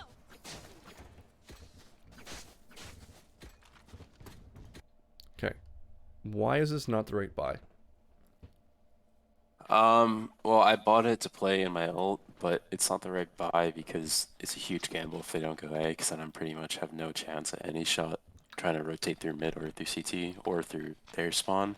And if I wanted to buy close range, I could just buy a Spectre and then I'm able to buy next. But I put myself in a position here where I can't even full buy next round. Yes, the last part that you said. can't full buy next round. We're on technically a save right now. Okay, this guy can buy. This guy can buy. You could buy. He can't really buy. He can't full buy. Can't full buy. Can't full buy. I always say full buys with armor as well. And this map, you could probably do light shields and consider that a full buy because most people are buying Vandals. So you're going to be one-shotted anyway. So you could argue that. I'm just throwing that out there as a disclaimer. But we're always going to assume if we don't have 3,900, we can't buy. Okay? It is our responsibility to have 3,900 in the following Probably round just if we make are noise saving somewhere. this round. Go somewhere else when they hear us rotate off. Because we want to match them. We want to match the opposing team and their 5 Vandals. Okay? I played an Ascendant Immo Scrim. To my shock, I was trialing on a plat team and played really well. Enemy team just out-tempoed, but I didn't feel like I was getting diffed. Yeah, there's still like a big... There's not a big difference. You know how like... Have you played Overwatch yourself, Aspen? Toxins going up. I have, yeah. You have. Have you played ranked? Yes. How high did you go in ranked? Masters. Cool. Awesome. We can use you as an example. So, you know, in ranked in Overwatch, there's like clear differences between a plat player, a masters player, or Absolutely. yeah, it's like it's clearly different. Here's the thing, right? Ranked in Overwatch has been around for how many years now? I played it in middle school in the beta when it came out on my PS4, and I'm now 20 years old, so a long time. So over 7 years now? Yeah. So the ladder has gone through a lot of shifts over those years, but I think it's now at a point where if you're in diamond, there's a reason why you're in diamond. If you're in plat, there's a reason why you're in plat, right? Yeah. There's clearly a skill problem there, or there's something that you're missing in the game. In this game, the ranks are interchangeable right now because it's still too new. It's still too new. So there isn't a clear reason on why someone is a gold. It's really hard to predict or predict the ranks, really, of players because there's so much interchangeable stuff. Like, you could be silver next week, right? It isn't necessarily your... I mean, I went from silver to plat in Yeah. 20 games, so... And it's not necessarily your fault. You just probably just need more games under your belt. But you could fluctuate quite a bit, right? There's nothing wrong with doing that either. But yeah, so I think at this point in the game's development, there's no clear defined cut and dry, you're gold for this reason, this reason, this reason, you're silver for this reason, this reason, this reason, or anything along those lines. I think if you're iron, it's very obvious if you're iron. I think if you're radiant, it's very obvious that you're radiant. But I think in between, there's a lot of gray area. That's why you see a lot of people fluctuate from MO and they go down to as low as diamond, sometimes ascendant, all that good stuff. They fluctuate back and forth. So it's just there's too much volatility within the ranking system itself right now to be able to bet anything. Okay. Okay, I already answered that question for you. I made a note about buying. Already talked about that. All right, so because this is an eco, the rules for rotation change slightly. Okay, when you need to rotate, you need to get into a position where you can get value out of this gun first and foremost. So if you're going to do what you were saying, which is to ult here and then go with that, perfect. I'm cool with that. But obviously they're going to be going B right now. They're actually in sight, so they're pretty much committed at this point to going to B. So we need to think of a strategy or pathing that we want to do to get as much value out of this as we can. Let me ask you a question.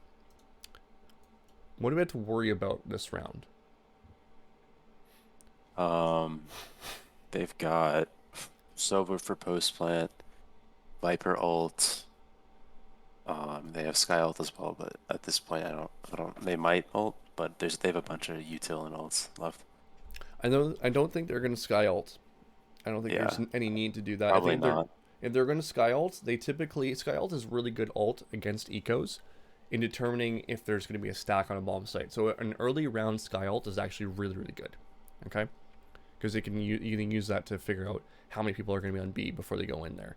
If there's 3 that go through there and they see 3, it's like, okay, well, let's go over to A then. It's going to be an easy take, right? So I don't think they're going to sky ult at any point in time. They shouldn't. That would be a waste. But they are going to use Sova ult on this post plant. So my immediate response to you, based on what I think they're going to do, Chamber's probably going to be in window. Sova's probably going to be around here, ulting the bomb. Viper might ult on site, but silly, probably shouldn't. But you'll probably see these two sitting on site. Chamber going to be back in the window, and Sova's going to be back playing post plant. So that being said, my recommendation for you, run through these doors because there's no risk, it's eco, and run right in here and get through elbow and challenge the Sova. Challenge a close range fight on this. Okay. That would be my pathing decision for you. Let's see what you do. On site. They're up A. They're up B. Screen down. I think I run C. Yeah. Mm.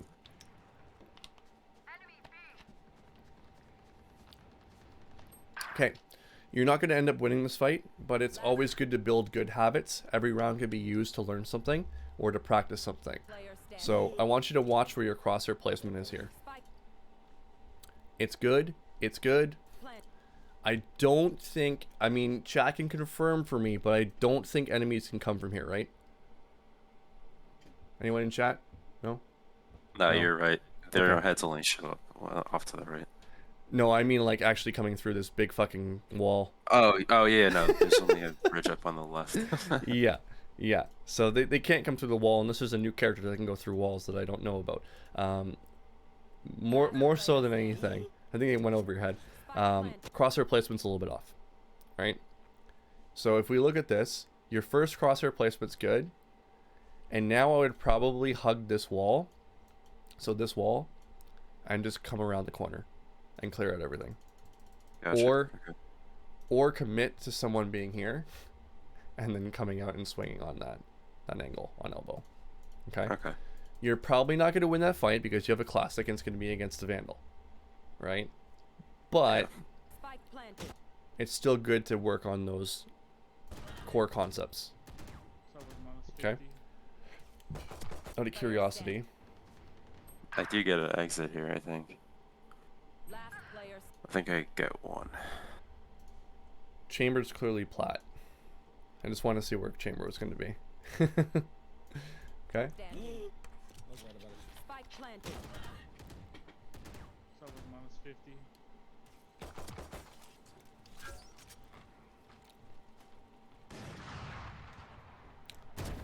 Yeah, that was a huge exit.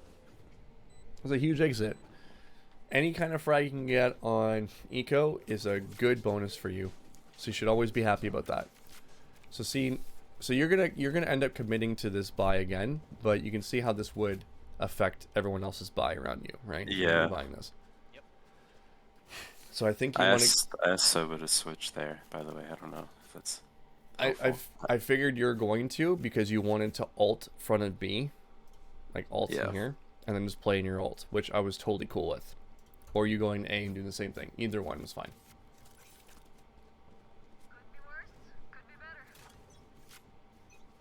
Okay. So this one I said mini map threat assessment. I also talked about what you buy.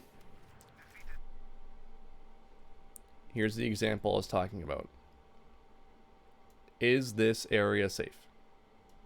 Not totally, but are you ever not watching that? I don't think he is. Yeah, so it's not safe at all. Yeah, he's not watching it, right? That being said, you're also exposing yourself to someone who could swing out on you, even if you was looking at it, right? Yeah. That's true. So let's watch it again real quick. Coincidentally, I was talking to, yeah, this is the angle right here that we have to worry about. Yeah. I was showing this exact mistake to a silver 1 the other day. Very nice girl, right? So, once again, these mistakes are interchangeable within all the ranks. Everyone seems to do them. The only difference is I think you have a little bit more talent when it comes to mechanics right now. It's not a bad thing that you're not picking these things up. I just want to identify it so you can see, right? So if you're going to pull out your knife to move faster, we need to go around here and be safe. We need to go down this path behind you, Okay? Okay. Or you clear it out first with your gun, see it's clear, and then get to this position, then knife out rotate. Always face the threat. Always, always, always face the threat. Always keep the enemy in front of you. If there's ever a point where you are looking this way and they shoot you in the side, that is a positioning error on your part. The enemy should always be in front of you. That's a really, really good protocol for you to think about. Okay. Yeah. Good to know. I need some help. And all these moments are moments that I was punished on in the past, They could be up. and it makes you want Push to, mid. let's go back again, it makes you want to uninstall the game. Is Halls safe? No, but I was gambling that there's nobody there so I can rotate because I really wanted. I think in my head I was a little upset I didn't get to hold last round and we ended up getting shit on pretty badly. So I just wanted to get over as fast as I could to ult. So I was not clearing my corners, clearing my angles at all. Oh, I didn't mean to. Yeah. I just double checked it to make sure. There was no eyes on Halls for a very, very long time. And you've been killed by Halls before, too. Yeah, earlier this game, so I should know to clear that. I feel like I've never thought about it that way, and that kind of blew my mind. Awesome. Hackatoaster, are you talking about keeping the enemy in front of you at all They could times? be up here mid. It's a very, very big piece. mid. Thank you for coming in, by the way. Welcome in. Welcome into the stream.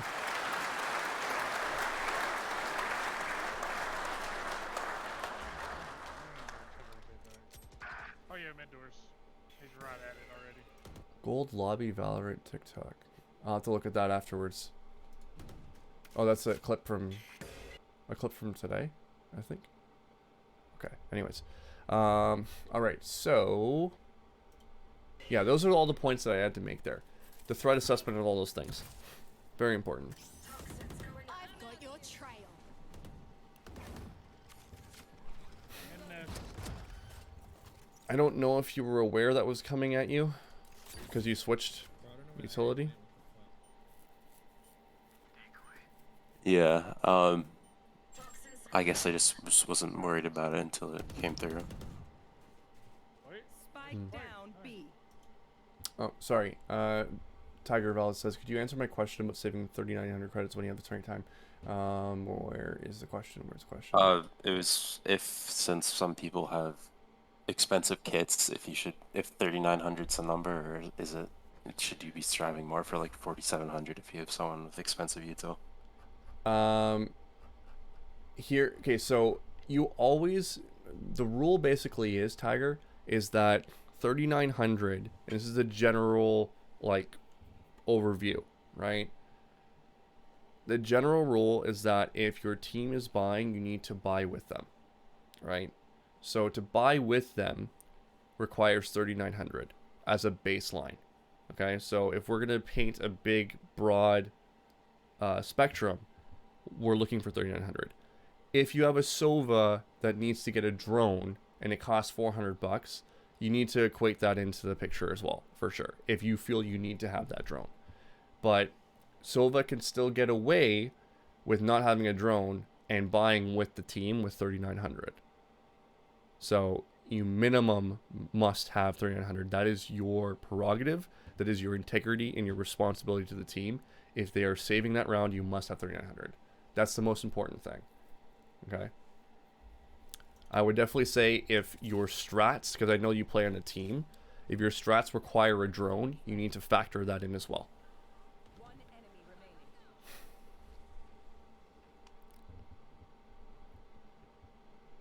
The other thing you can think about too is if you have 3,900 and you need to have a drone, then you can buy half shields to buy that drone utility. So I'd say 3,900 is a must on your buy rounds. As a general rule.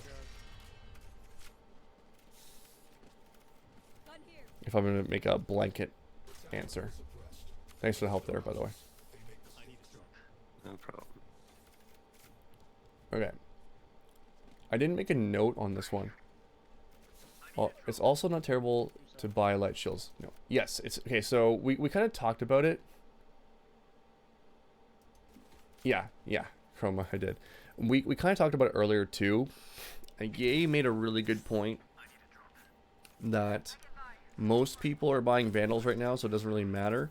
And the other point too is that Phantoms, typically if someone's buying a Phantom, they're going to try to go to medium range anyway, so it's going to be a one-shot headshot regardless. So you're dying pretty quick. In the high levels, for example, you're dying pretty quick. Like I was saying before, if your first 3 bullets don't kill the guy instantaneously, and you're assuming you're playing against Tens, you're playing against Shroud, you're playing against all these guys that can like one-tap you in the head like no problem. The fight is over like that. Your time to kill is so high in this game that regardless of what weapon you're doing, is it going to make that big of a difference? Maybe, maybe not. Not really at that high level. So you can get away with doing light shields because that one-shot headshot at the end of the day is not that big of a deal. But the enough shield that you have is enough to be able to make the body shots go a little bit longer, right?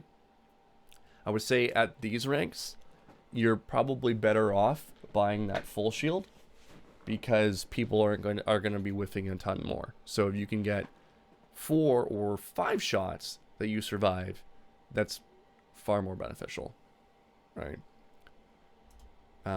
The other point that I was making on this map in particular, any long range fight that you're going to take, they're typically going to be buying Vandals on this map anyway, so it's going to be a one-shot headshot regardless of where you go. So you could probably get away on this map with light shields. Let's play.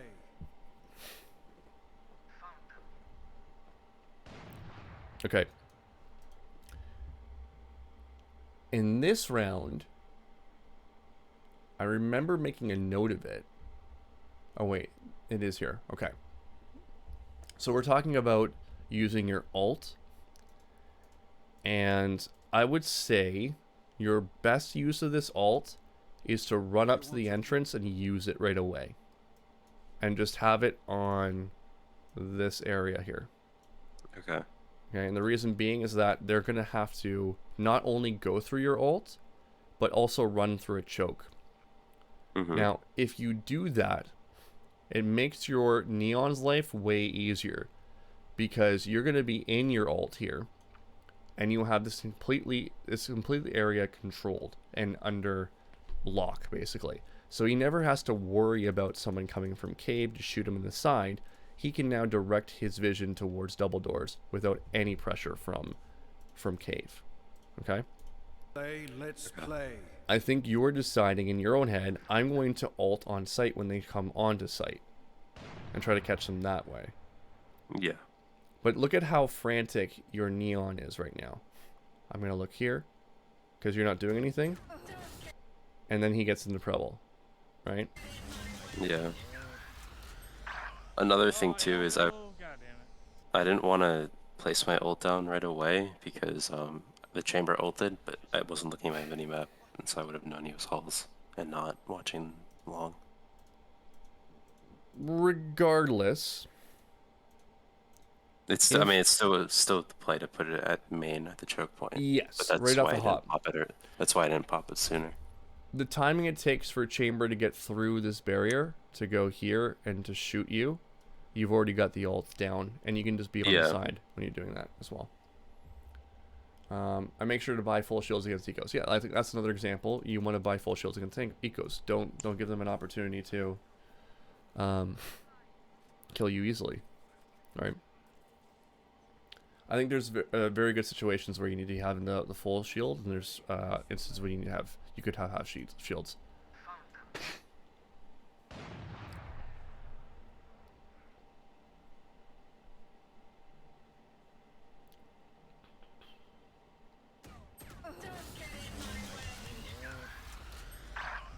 Oh, elbow. God damn it.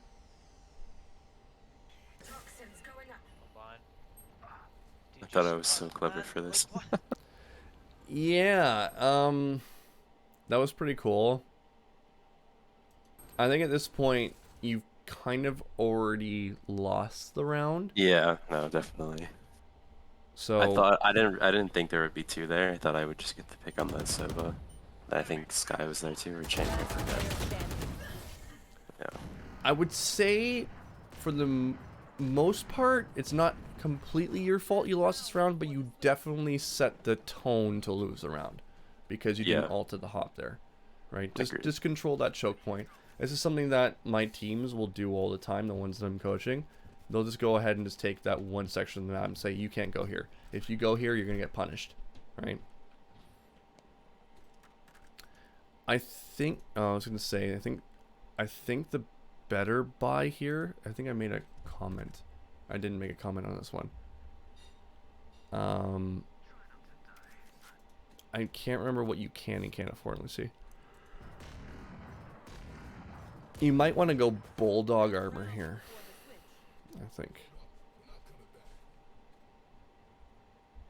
Yeah, you could go Bulldog here. And I would say go Bulldog just because there's longer range fights. Okay. Versus the Spectre. Like, unless you have a plan, once again, to create some close range fights here, it's really hard as a Spectre on this map. One way I thought about light versus heavy shields is that I buy light shields, I want to have a Vandal to make sure my time to kill is as low as possible. Thoughts? Kind of like someone with an op when they have 1 HP. Your time to kill with the Phantom will be fast too.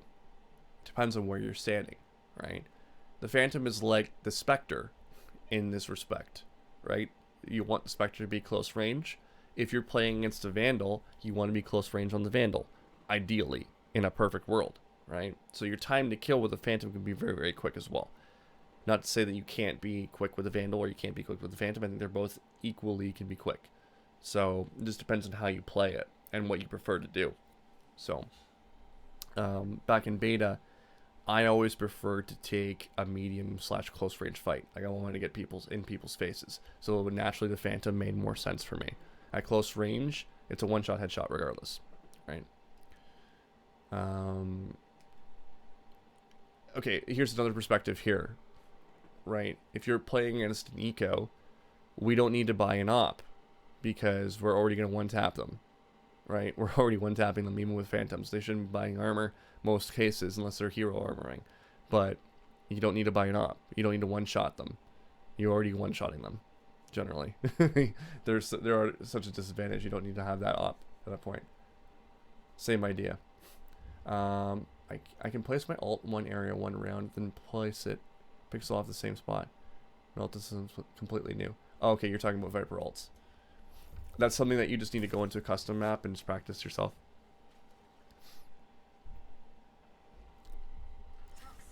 Chill. B. I think you use utility in place of fragging here again. I made that Going up note. elbow right now. I'm out of here. I think you're using your snake bite again to try to get frags at some point. This is good. You cleared out the potential hazard area.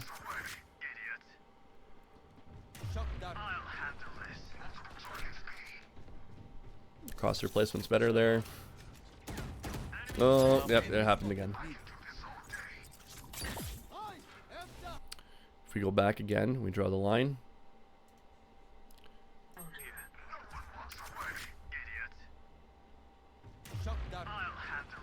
And sometimes you just need to die a whole lot to this stuff before you start learning it, but we're going to pop it out and show it to you. Currently, this area here is safe. They could still be behind this double stack box. Zobo. Even here I in Call Out. even calms it. Wow. Yeah, Okay. he even calms it. Zobo. I think that's one of my biggest issues on Viper is more the util. Like I know like basic walls and orbs and stuff, but I think One enemy remaining. I don't really know the lineups and I don't really know like when to use my snake bite, which is something I definitely need to learn. I mean, it's going to come with time. Just think of it, just keep it as simple as you possibly can, right? Use your Viper mollies to say, okay, they're going B, I'm going to throw a Viper molly on the entrance to slow them down. Or I'm going to use that on A to slow them down over there. Or I'm going to throw it on a spot where they commonly plant so I can prevent them from doing that. Or I can use it on my T side to stall out a defuse. Like, don't go too crazy with it, and the rest of it will just come into place, right? Yeah. I think coming from Overwatch 2, you're thinking a lot of abilities first, probably. Yeah. Because it's such an ability-based game. In this game, I want you to think frag first, abilities later, right? Just focus on the actual FPS of just shooting someone. Just focus on shooting right now. The abilities are kind of second in this game. because the time to kill is so fast. The thing about this game versus Overwatch is that everyone is Widowmaker. Yeah, that's true. Everyone can one shot, right? This is me trying to remember a lineup from a month ago. I don't even think I end up using it, but that's why I'm staring at the sky here. Where does this go? It's a snake bite. It goes right there, or I guess close to pyramid. On the right side? It goes by the right box, like sort of on the corner. So it's like it lands right on the, no, like on the pyramid, on the bottom right corner of it. Down a little bit. There, yeah. Okay, why do you want it there? I wasn't gonna send it off the start of the round. This was it's a post plant. Post plant. Molly. Yeah. Okay. So I was just trying to figure out where it was. Red Demon just offered if you want, so I can teach him Viper lineups on all maps and rat pits on all maps for free, just sharing my knowledge. Hey, Red, there's actually a section for Vipers. If you want to start posting things in there, feel free. It's And people, empty. yeah, it's empty right now, but you guys can, all of you on Discord, let me just make sure I send out the Discord again. Join the community, hop on there, and if you've got knowledge you guys want to share with each other, feel free. Like you got a Viper wall, you got a setup, you got any of these kinds of things, just pass it in there. I want to make that like a depository for all information, for all characters. Because here's the thing, like I've got good knowledge on the basics of the games, but I don't have time to research every individual character. So if you guys have something that you want to throw in there and to share and discuss, feel free. Go in there and just start posting things that you're like, hey, I noticed this. What do you guys think about this? Hop into the channels together and practice these things. This is how you get better, right? You can sit there and aim lab all day all you want, but if you don't understand the game, it's a whole different avenue of the game that you're not practicing right, actively, right? I did the worthy wall. Yeah, well, here, I don't mind it right now, right? Is five-man running through the cave and just not doing anything and not having a plan? No, it's fine. It's okay to just throw it. That's fine. Knowledge on Viper main, Brimstone main. Yeah, Red, yeah, go for it, man. You make that channel your bitch. This is actually a really good wall to lurk with, right? You can get all the way up here on your own and just be like, I'm in sight, and then just take a fight on yellow if you want. That's Yeah, I should have scaled up that way. I think I drop the wall and die immediately. Yeah, right here. So you could get in here and just sit in here if you wanted to. That's another option. Just chill and just listen for rotates. There's a lot of things you can do with that wall. So the wall isn't inherently bad. It's just a matter of how you're using it. Yeah, it's true. Last player standing. Flawless. In fact, I encourage you to actually do things like this, like throw a wall right along here so that you can get right into this corner. Right? So you can just path right in here. You check the right side, nothing there. Keep going. Check right side, keep going. Just lurk in. It's a lurk wall. Right? We do lurk walls all the time in our scrims. Create another lurk wall. You can do one probably through mid very easily. Like you could probably, here's one I'm just gonna create for you right now. Let's lurk wall going right into this corner. So you go right along here. You orb off double doors. You walk in, make sure that's clear, and you walk right up past this box, and you just sit right in this corner. Why not? Yeah, Get 5 that's people true. to go up there, or get 4 people to go up there and just start exploding through the wall. Alright. I use the wall on Breeze on your TikTok. I Viper push mid with someone and 3 people pushing on cave to choke the enemy. Yes. So That's actually what's about to happen right now. you're talking about this wall over here. You're talking about this one, or are you talking about this one right here, the worthy wall? Either wall, right? As long as you split with it, it's good. But if you put 5 on there and you don't have the characters to delay, for example, right now you have this delay, this can delay, and if you have a Molotov, you can delay with that one. So this comp right here isn't terrible to do a cheese wall where you put 5 people on cave. and then you have your 3 lurkers, or sorry, you have your 3 people on cave stalling, and then you have your Yoru and your Neon pushing through on something else, like double door or something like that. That would be fine. Or reflanking. That would be fine. The point of my video there was more so to highlight that people who throw this wall, it's not good enough to just say, hey, I saw a pro throw this wall, so I'm going to throw it. You know, what's your reasoning for throwing it? The amount of times I do VODs where people just throw the wall just because, it's like, once again, I could be rich. How's it going, Yoshi boy? How are ya? Welcome in. We're doing a surprise stream today. Tomorrow's my big stream. I start at 1 p.m. Eastern. Thank you for coming by. Welcome in. First time viewer. Yeah, so this is I think the wall that you were talking about with Red Demon here. Doing great, living the dream, Yoshi Baller. Yoshi Boy YouTube. You have YouTube videos, Yoshi Boy?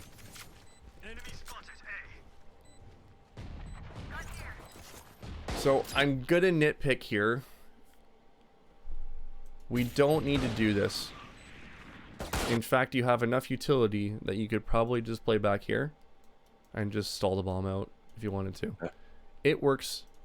It's fine, right? But I am gonna nitpick and say you could do this. You don't have to do what you're doing right now. Okay. Yeah. One enemy remaining. Yoshi Boy, if you made that name a long time ago, this might be the universe telling you that you should make YouTube videos. Right? There's a reason why you chose that name a long time ago. And maybe it's telling you that you need to do it now. You know, go for it. I'm gonna have like guns and shit. Marshall gang. All right. Marshals. I have a love-hate relationship with marshals. Okay. Here's a reason why. Marshals are just a surrogate op, We're the firing squad, some poor and bastard right now. it creates so many opportunities for awkward fights should you miss. Yeah. Very true. Are you a Widowmaker main by any chance? I'm not. Okay. This is basically Widowmaker, right? When you choose the marshal, right? So see the pathing that you're using right now? You were about to use it like you were a Spectre user. Yeah. I also don't realize that I don't have the bomb, so Fair enough. that was why I was scaling up so much, because I thought I was going to plant, and then I was like, oh, 4's not working. At this point, I would have you go right in here. Let's go right back Okay. here. Gotcha. Because you have the marshal. So you want to have long range fights. You being in sight, probably not going to help the situation. In fact, I do believe, if I remember correctly, if you go through here, you'll probably end up dying from the guy window, which would not be a bad thing, because then they know that there's people flanking. Right? Yeah. But let's say that they don't go there, then you have a long range angle that you can fight from, which is a little bit better. And then they Kiko's 3 flank, I think, and then I whiff badly here, and then it's awkward. Yeah, yeah. So now they have full space, but if you fought here and they flanked through here, you have a chance of at least killing him or calling out that it's happening, that the flank is happening much earlier. Yeah. So timing wise, it would have been really good for you. Now, here is the awkward close range fight, right? Flashed. Thanks, I'm blind. Oh, flank. I don't. So, Demon, I'm not sure if I remember how to allow you to post links. I can't remember the command. That's the problem. So, if you send it to me on Discord or place it in my Discord, I can post it in the chat. Or you can post it in general.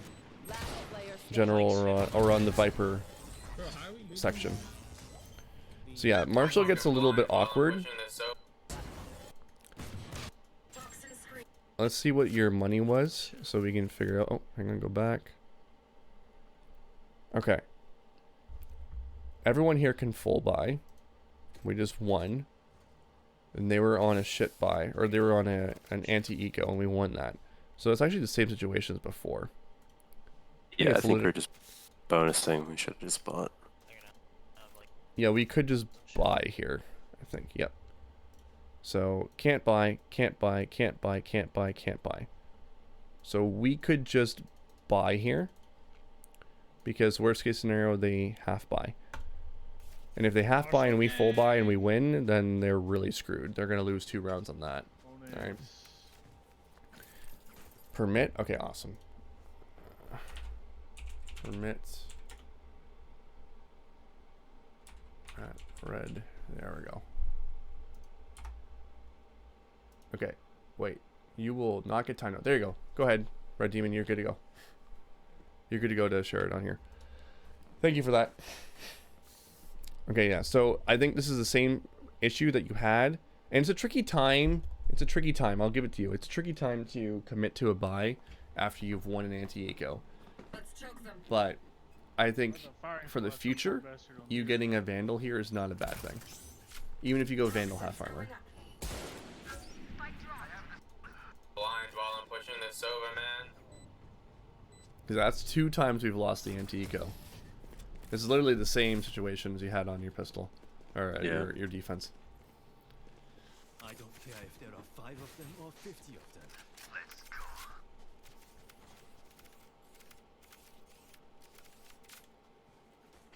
So I don't think Marshall is particularly the answer there, unless you know that you're going to be in a position where you can take long-range fights. Or position yourself accordingly to take those long-range fights. You need to plan these things ahead of time. If you're going for the Marshall, it's always the right tool for the right job. That's usually what I preach. Okay. Okay, so this round here, I don't even have to look at my notes. This is a macro concept. This is something that's a little bit more advanced. So you're going to learn more in scrims versus in ranked. Whenever you have a situation where you're doing a split, let's say there's 2 people, like right now in this example, or 3 people over on A. The first group to engage must always be the big group. What that means is they need to be in this section of the map, right? Already pushing into the site before you guys can act. And the problem is, if you do it the other way and you get that engagement right away and you guys die, you've lost your split. So I'd rather the bigger group face off first and work a trade and start distracting. That's when you guys hit. Does that make sense? Yeah, that makes sense.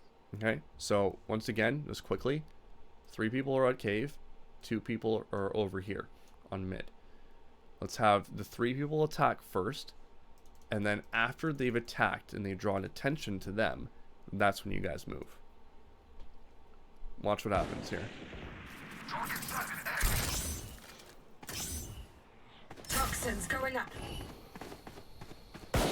Okay, Yeah, I was upset here. I remember I was I didn't comment. I was saying to myself that they're all 3 of them are sitting main while we're trying to push in. We should have just had them go first. It's Yeah, probably they my fault for need- pushing in. yeah, you guys went too fast. Also, this wall is super awkward for you guys moving in here, right? Yeah, it's because I cross over and then the neon's on the other side, and then there's a guy sitting boxes on the right. Yeah, it's just super awkward. This whole pathing is super awkward with this wall. Whenever you're playing, here's another thing. It's another little protocol. Let's go back. Let's see what their money is at. If you hit tab, I don't think you hit tab. You didn't hit tab. I don't care if there are 5 of them or 50 of them. Let's go. You don't hit tab. Okay. Whenever you're playing, we're gonna just assume that they're bonusing. Again, we're just gonna assume they're bonusing or they don't have a full buy, because we end up seeing that they don't have a full buy. But whenever you're not playing, it's a full buy. And this is why I say, once again, hit your tab. Hit your tab, hit your tab, hit your tab. You do this in Overwatch, you're gonna do it here. Okay? Tab is so important. Whenever you hit your tab key and you see that they're going to be on eco, you typically want to take more dry fights. As a controller, you don't want to be throwing smokes down too much in certain areas, because they're going to lurk and rat in those smokes and use it to their advantage to create an awkward fight that's going to allow them to have a better chance of winning that fight. In this case, you created an awkward fight by throwing the Viper wall like this, and the Spectre took full advantage of that to get a close range fight on both of you. Yeah, that's true. Okay. You have more of an advantage if you take dry fights against these shitty weapons. One more mid. It looks like it's a half buy of some kind, right? So in that case, dry fights are going to be your best friend. Okay, that makes Okay. sense. If you're going to throw smokes, you need to throw them on entryways where people could be rotating in. But even so, it sometimes isn't to your biggest benefit. There are exceptions to this rule. It's not super cut and dry. But you can see more often than not, throwing a smoke against Nico can be a really big issue. I need suggestions in the chat for what song I'm going to sing to close out the stream.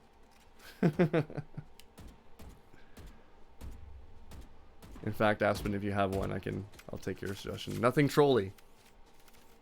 Oh boy. I'll think about it. Okay. Nothing trolly. Alright.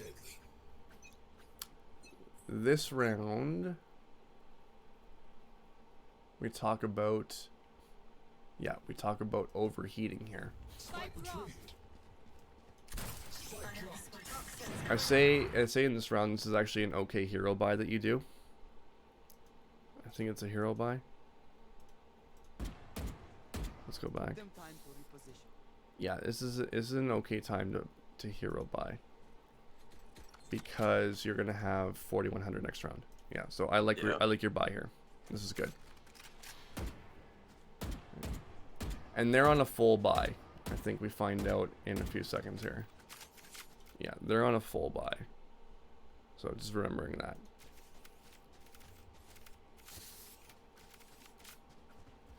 So everything you do here is really good up until the post plant. It's a very interesting round. It's actually... yeah, I know which round this is. This is the most painful round you've been involved with in this game. Okay. So warning to chat, this is a very painful round to watch. Yeah, this one's sad. In fact, this is what you call in Canada land the TSN turning point. This is where you lose the game. Good. Awesome. One enemy remaining. Okay, it's 3v2. Things are looking good. We plant the bomb. It's 3v1 now. Perfect. Okay. 3v1. We don't have to force the issue. We don't have to look for frags. All you're going to say is 3v1, and you can just back off. You can have Neon stay here. You can have you stay here, and just have your Sova plague back. And you can just spot the cross if you want. Alright, that's all I gotta do. Everyone just backs off, play 3v1, play the time. Okay? Watch what you do here. Let's say Viper were to swing you here. And you were to take this fight. Is that a good thing or a bad thing? What do you think? Why? Very bad. One, because I mean I could lose it. Even if I went the ones over, but assuming I lose it, nobody's there to trade me, so I just give him a free kill, and then it's a 1v2, and he's a higher chance of winning. Exactly.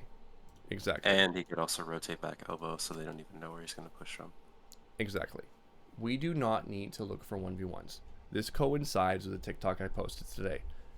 You do not need to look for frags right now. We do not need to look for TikTok clips. We don't need to do anything. You've done really, really well at this point, and I'm willing to bet that you're kind of feeling it right now. You might be overheating slightly. You might be wanting to take this round into your own hands and finish things off. And that's okay to feel that way, but we need to dial in and stay within the moment. Elbow. So, KO ends up killing Sova here, because Sova was making the decision to path in with you, which would have been playing for time. But because he was yelling at Sova, this is why I always say, let the people play, right? You can make one call and say you saw him here. That's it. But listen to how frantic he is. It's a lesson for everyone in chat. Listen. Yeah, he's there. Elbow. You saw him. Sova. Elbow. Right? He was thinking about going back towards Neon, I think, with how he was moving. And that would have been the right play, because he would have been playing the timer at that point. Instead, Nightmare kind of got in his head and said, "Oh, he's over here, he's over here, he's over here, no, look out, look out, look out," right? And that makes him go, "Oh shit, I gotta make a move." And then he ends up taking a 1v1. Right here, 1v1. No good. Dies. Same situation that would have happened to you. By the way, you've been looking here the entire time while that was going on. Right? Shit, 100. Yeah. Nice call out. Toxins going up. 1v1. Once again, guys, play the timer. You could be calming this as well. I don't know if you are. Player standing. And now we have another 1v1. Okay. What was the I protocol? don't want to watch this. What was the protocol? What was the protocol I gave you at the beginning of this VOD review that's going to haunt you for the rest of your life? Do you remember it? I mean, there's a few, but There's a few, yeah. Has something to do with your gun. well, I mean, you always have to. I mean, it's especially with the util, just keeping your gun out. When in doubt, gun out. Yeah, there it is. When in doubt, gun out. Repeat that over and over again after this VOD. When in doubt, gun out. Okay. We are in doubt. We don't know where they are. Mm. Hello, darkness, my old friend. I should make that into a video, actually. I've come to talk with you again. Oh my god, please. Okay. Yeah, the game is incensed out after that. Let's listen to that again. I love that. Listen to Shake Me. Shit, 100. Oh my god, please. Oh my god, please, why? No. When in doubt, gun out. Clutch. Okay. I would say that the easy way of dealing with any kind of 1v1 is just have your gun out. Don't get stopped. Just have your gun out. We don't need to have utility. We're thinking too much utility here, not enough fragging in the situation. When in doubt, gun out. Oh my god, please. Please. So, everyone's tilted as fuck right now. Oh yeah, this game was over after that round. Yeah, everyone's We tilted had as to fuck. surrender out and everything. So here's the thing, right? That was a painful round. But let me ask you something. Can we change what happened? No, I mean, it probably would have been a good time to just mentally reset if we're still trying to win this game. I think some of our teammates were sort of just trying to get out of it. Yeah. But I mean, if this was a scrim or like it's not a solo queue ranked, I'm sure we could mentally reset and just default or something and definitely slow down. Yeah. In fact, it might be a good time, like if I'm in a team environment with you and that happens, I would call the pause. And then I would ask myself these questions. I would say, what was good about that? Right? So what was good about that situation? Great entry. Got on site really easily. It just sort of all went to shit after the post plant. I don't want to hear about what went shit. What was good about that round? What was good about losing that round? I mean, overly enthusiastic. I mean, we have more rounds to play now. Yeah, there you go. More rounds to play. That's a good one. I love that. Give me a couple more. I don't know. This game was kind of tough. I have my ult now, I think. I don't know if I had it last round, but there's more plays we can make here. We can try different sites and pushes, etc. Yeah, that's cool. So the result of all those things happening allowed you to have your ult. Great. Awesome. What did we learn? Keep your gun out, play as a team. On post plant, you just don't need to push, especially 3v1. Okay, so Just you to said, slow sorry to down a cut you little bit. off. You said play as a team, but we're in a ranked environment. It's very hard to be able to organize people. So what can we say to be able to help people play as a team in our comms? I can call him to Sova to come on site so we can watch each other's crosses. I mean, I could have not swung out myself. How would you say it? I would say 3v1, rotate to site or come through the site. I can put my wall up, and then we'll just watch each other's angles. Okay, so typically what I would say is 3v1, care minimap, turtle up on me. Just something very simple. Care minimap, Okay. turtle up on me. Turtle up, turtle up, turtle up. Turtle up on site. Anything along those lines. Okay. Okay. Cool. What can we do better next time? Not being overly aggressive. When we don't have to, probably overheating a little bit. Yeah, calming our nerves. Calming our nerves is a big thing. Yeah. Right. Also watching cross and playing for trades, and especially in a 3v1. Yeah, play the bomb timer. The timer is your friend. Another mentality to have, and I've said this a few times before in TikToks and VODs and whatnot, as soon as a bomb goes down, you are on CT side, they're on, CT side, I'll say defenders. You are on defender side, they're on attacker side. The roles have reversed. So now they have to make a move onto the bomb site. You don't have to do anything, right? Work smarter, not harder. Don't chase after a frag you don't have to chase after, right? So just have that mentality. Right now, the timer's about to be against you, so you're on the attacker side until that bomb goes down. But as soon as that bomb goes down, the roles have reversed. Now you're defending the bomb site. Yeah. Okay. You want to play? The big Let's thing here play. is that we need to be present in this particular round. And the first thing you can start to do to get into your mindset of being present is to press tab, which you still didn't do. And I think it's mostly this time because of an emotion of losing that last round and feeling like shit. Okay. Probably, yeah. So, oh, you did it. Good. What are your threats? We've got three ults. Chamber ult because we're gonna go main, or I guess A main. They all have full buy. We can't full buy. Mm. It's a lot long. It's a lot wrong there. Yeah. No, it's actually 2. So 2. You only got 2 people who can buy. 2v5. Worst case scenario or best case scenario, if you're gonna do it that way. So anyways, 2v5. What are our threats? The big threat right now is chamber ult. And what you can do to get people present right now is you can communicate. They have chamber ult. Careful for the op. Watch your long range fights. And had you said Definitely. Want to play? Let's play. that, Sova might not have just ran out in full rage, going long range against a double door peak, right? So just refocusing them and saying that it's gonna be good. So I started posting on your Discord. Awesome. Red, you can also here. I'm gonna permit you again if you want to send it in chat. I just figured out how to do it.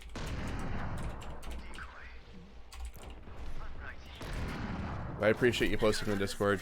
I think a lot of people are going to benefit from that, especially the ones that haven't been able to make it to the stream today. Last player standing. That was sort of just Spike rage down ego. A. Yeah, I mean, at this point, you've already given up, right? Yeah, pretty much. That's why I didn't really make many comments about it. Last If I'm going to make a nitpick, we got to have the animation done before we peak. This is like standard. Any coach can tell you this. Any person, you can yourself can tell you this, right? Yeah. You're just not ready for that fight, player standing. right? Spike So- down A. The big things here is that we need to make sure that these rounds will happen again. Like it will happen again. It's Valorant. It's going to happen. And you need to get yourself in this mindset of positivity throughout the entire thing. So that we're making proper decisions. Because if you are angry at any point in time for anything that caused you a problem in the previous round, it will affect your decision making. It will affect your fine motor skills. I've said this millions of times. People on stream have heard me talk about this over and over again. If you are angry, your fine motor skills drop by 80%. So your ability to hold a mouse, aim, and use it accurately is going to be significantly diminished as soon as you have an emotional response on anything. So you need to immediately shoot from negative thoughts to positive thoughts, and the best way to do it is through 3 questions. What was good about that? What did I learn? And what can I do better? You immediately ask yourself those questions right away, and you're going to set yourself in a much better place, especially if you're going to re-queue after this. You know, the Yeah, worst... I definitely did not requeue after this. That's good. It's good that you didn't. Maybe you should stand up, go for a walk, do something different, just to get yourself and your mindset refreshed. The other thing too is that it's very important that even if you're down this amount, I've seen teams come from 12-1s. Oh, it's so winnable. It's always winnable. It's always Yeah. winnable, right? Just as easy it is for the Viper to do that 1v3, you can also do that, right? Yeah, true. It's never over. So the more reps you get of you practicing that aspect of getting your mindset into a positive place, the better your mental toughness is going to be through a lot of things in life, not just in game itself. So practicing that regularly, anytime something bad happens, just ask yourself those 3 questions and you will immediately pull yourself out of it. I call this the Houdini protocol. The Houdini protocol. I actually did a TikTok video on that as well. Look up Houdini. I think I've seen that one. That one? Yeah, it's literally the same thing. That's the Houdini protocol. This is 3 steps. So ask those questions at any point in time. So those were the big things, and this is the end of the VOD. Was there anything that I missed that you want me to go over with you, or anything that you wanted me to touch on before we move on? I don't think so, to be honest. I think it was very informative, very helpful. Even there's some even stuff I fixed after this game when I played the next day. I think it's still good to just revisit it, and there's definitely a lot that I didn't notice that was helpful. Yeah. I think a lot of the protocols are going to start helping you a little bit more, and just being able to recant and reach and chat that stuff to yourself is very important. So I'm going to quickly go over it again. So when in doubt, gun out. We talked about what to buy, when to buy. I think we went pretty deep on that. We did a deep dive with everyone, including chat, on those things. So I definitely recommend rewatching those things and getting a little bit more perspective on that. Forget the dab, press your tab. Okay. Yeah. every round you need to be actively pressing tab.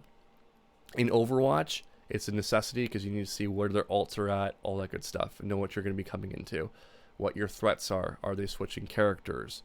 You know, if you're playing support role, you need to know, is there a widow that I need to be careful of, right? How's my positioning going to change? It's no different here. We can predict pretty much everything that the enemy team is going to do based on pressing tab at the beginning of the round, and you can plan accordingly for it. So don't go around playing around without having at least an assumption on what they're going to do, because you're taking your 20/20 vision and putting one eye patch over one eye and saying, I'm only going to use one eye just for the hell of it. Why do that? Okay. The other thing we didn't really talk about too much, like in a situation like this right now where you're rotating, your eye should always be on your minimap. The way that I like to treat the minimap and the information here is kind of like driving. You have your side view mirror, you have your rear view mirror, you have your other side view mirror. Okay. The right side view mirror, you don't use a whole lot, but you will check it from time to time to see if there's someone coming up on your side when you're driving, right? So it's good to look at, but these two at the top are seen the most. And then you have your windshield, which is right in front of you right here. Okay? So just like driving, we want to occasionally be looking up here. Look up here to see our time, see who's alive, all that good stuff. Then we can check here really quickly. Does anyone die instantaneously? And then we look back over here. So we're sharing the screen and the information as much as we possibly can. In a situation like this, where there is zero threat of anyone pushing into CT, might be zero threat, but there's no threat right now. We could be looking up in here and figuring out what the heck's going on. Okay, as we're rotating. Okay, I call it the driver protocol. Yep. And the last one is just the rotations. We talked about eco rotations and how we want to take more gamble plays, because we've already agreed that we're going to lose a round just by you moving out in a different direction. Make sense? With your buys. Yep, Okay. that makes sense. Okay. And the final one is setting up your environment for focus. So if it means you putting your phone away so that you can get ideal amounts of focus, do that. Whatever it takes. Sound good? Sounds great. Thank you. Awesome, my friend. Thank you so much for your time. I really do appreciate it. I hope it's helped. I will send you all the notes of everything that we did today. I'll send you the recording and then I'm excited to see how this progresses for you. If you know of anyone else that would benefit from this coaching, feel free to refer. Your word of mouth is actually the best way that my business grows. So I do appreciate anyone that you do send me, if you do have anyone in mind. Yeah, I'll ask around, but it was definitely really helpful. I appreciate everything. Yeah, thank you so much for coming out and doing this. Anything else that you'd like to add? Is there any socials you want to plug in the chat or anything like that? I actually just started a TikTok, which I will plug really quickly. But other than that, no. Okay. Why don't you put it in? You can put your TikTok in the chat. If you got my Twitch open. Yeah, sure. Give me 1 sec. Okay. Or you can send it to me. I can just put it in chat.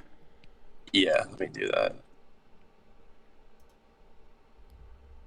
I'll actually I actually think it should already be in your Discord, but let me do that quickly.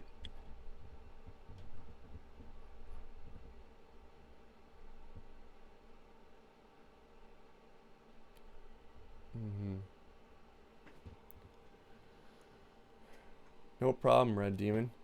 No problem. Yeah, OBS is good. I'm using Streamlabs OBS. Oh, there we go.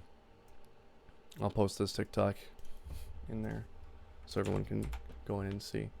Do you know, Worthy, do you know NES for your... I don't know what I'm going to do for my ending song yet, no. So guys, give Aspen some love. Check out his TikToks. Give him some follows. I'm sure he would appreciate that. Yeah, thank you. I actually just started, so that would be much appreciated. Exciting, man. Well, I'm excited to see how this goes for you, and we should definitely play some Overwatch at some point, so you can laugh at how bad I am at that game. Sounds good. Awesome, buddy. Keep in touch, and hope everything goes well for you. Let me know if you need anything. I'm always a resource to you, okay? Yeah, will do. Thank you. You have a good night. You too, my friend. Take care. All right. Bye. All right. Nice guy. Nice guy. All right. I think I already know what I want to do. I think I already know what I want to do for my ending song, guys.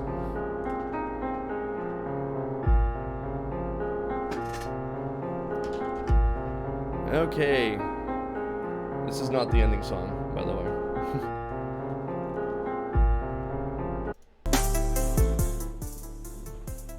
This is not the ending song.